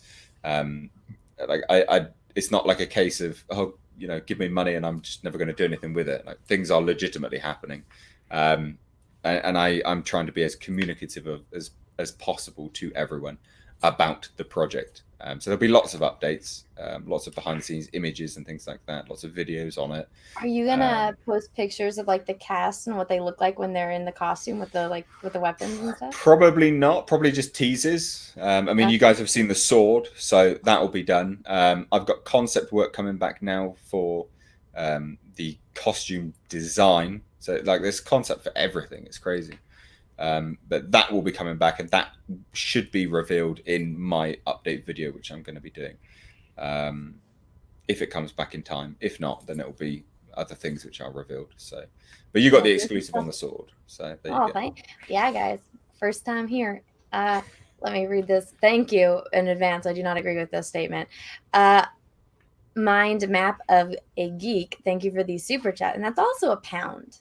I always get them confused. I feel like this one looks more like what a euro should look like than what the pound looks like. Don't say that to British people. No, because look, that looks more like an E. The other one looks like a C with the lines in it. So I'm always getting confused when I see it. It's a symbol. But Anna, the woman in the red dress from the Matrix. I'd rather be Morpheus, but thank you. I just think he's a cooler character, but thank you. I guess because your dog wouldn't like you if you were Morpheus. So no, she likes black people. She just doesn't like black dogs. You said she was racist. Yeah, against dogs, not human. If he sees a human, she's like, you potentially have food. It's just dogs, not humans. That's funny. But anyways, everyone, thank you again. You can find him over on the Mr. H Reviews. Again, the links for everything are in the description of this video. And I saw somebody was letting me know that I didn't have his Instagram in there. I do. It's just when you do StreamYards, it doesn't update. It's weird the way that it works. So it is in there because when you initially make it, it's hard to get StreamYards to update it once it's up on the channel. There's a disconnect. So it is there. So once this is done, everything will be there. But yeah, you can check Mr. H out over on Mr. H Reviews. And obviously, you guys know where to find me and everything with me. But thank you for being here. Thank you. I enjoyed it. It was good fun. Thank you very much. Yeah, we'll have to do it again. Once there's more info out and I can pick about it more. But anyways, everyone, have a great rest of your day. Thank you so much for being here. Make sure that you hit the like button, leave a comment what you think. And until next time, everyone, have a great rest of your day. And may the force be with you because we are really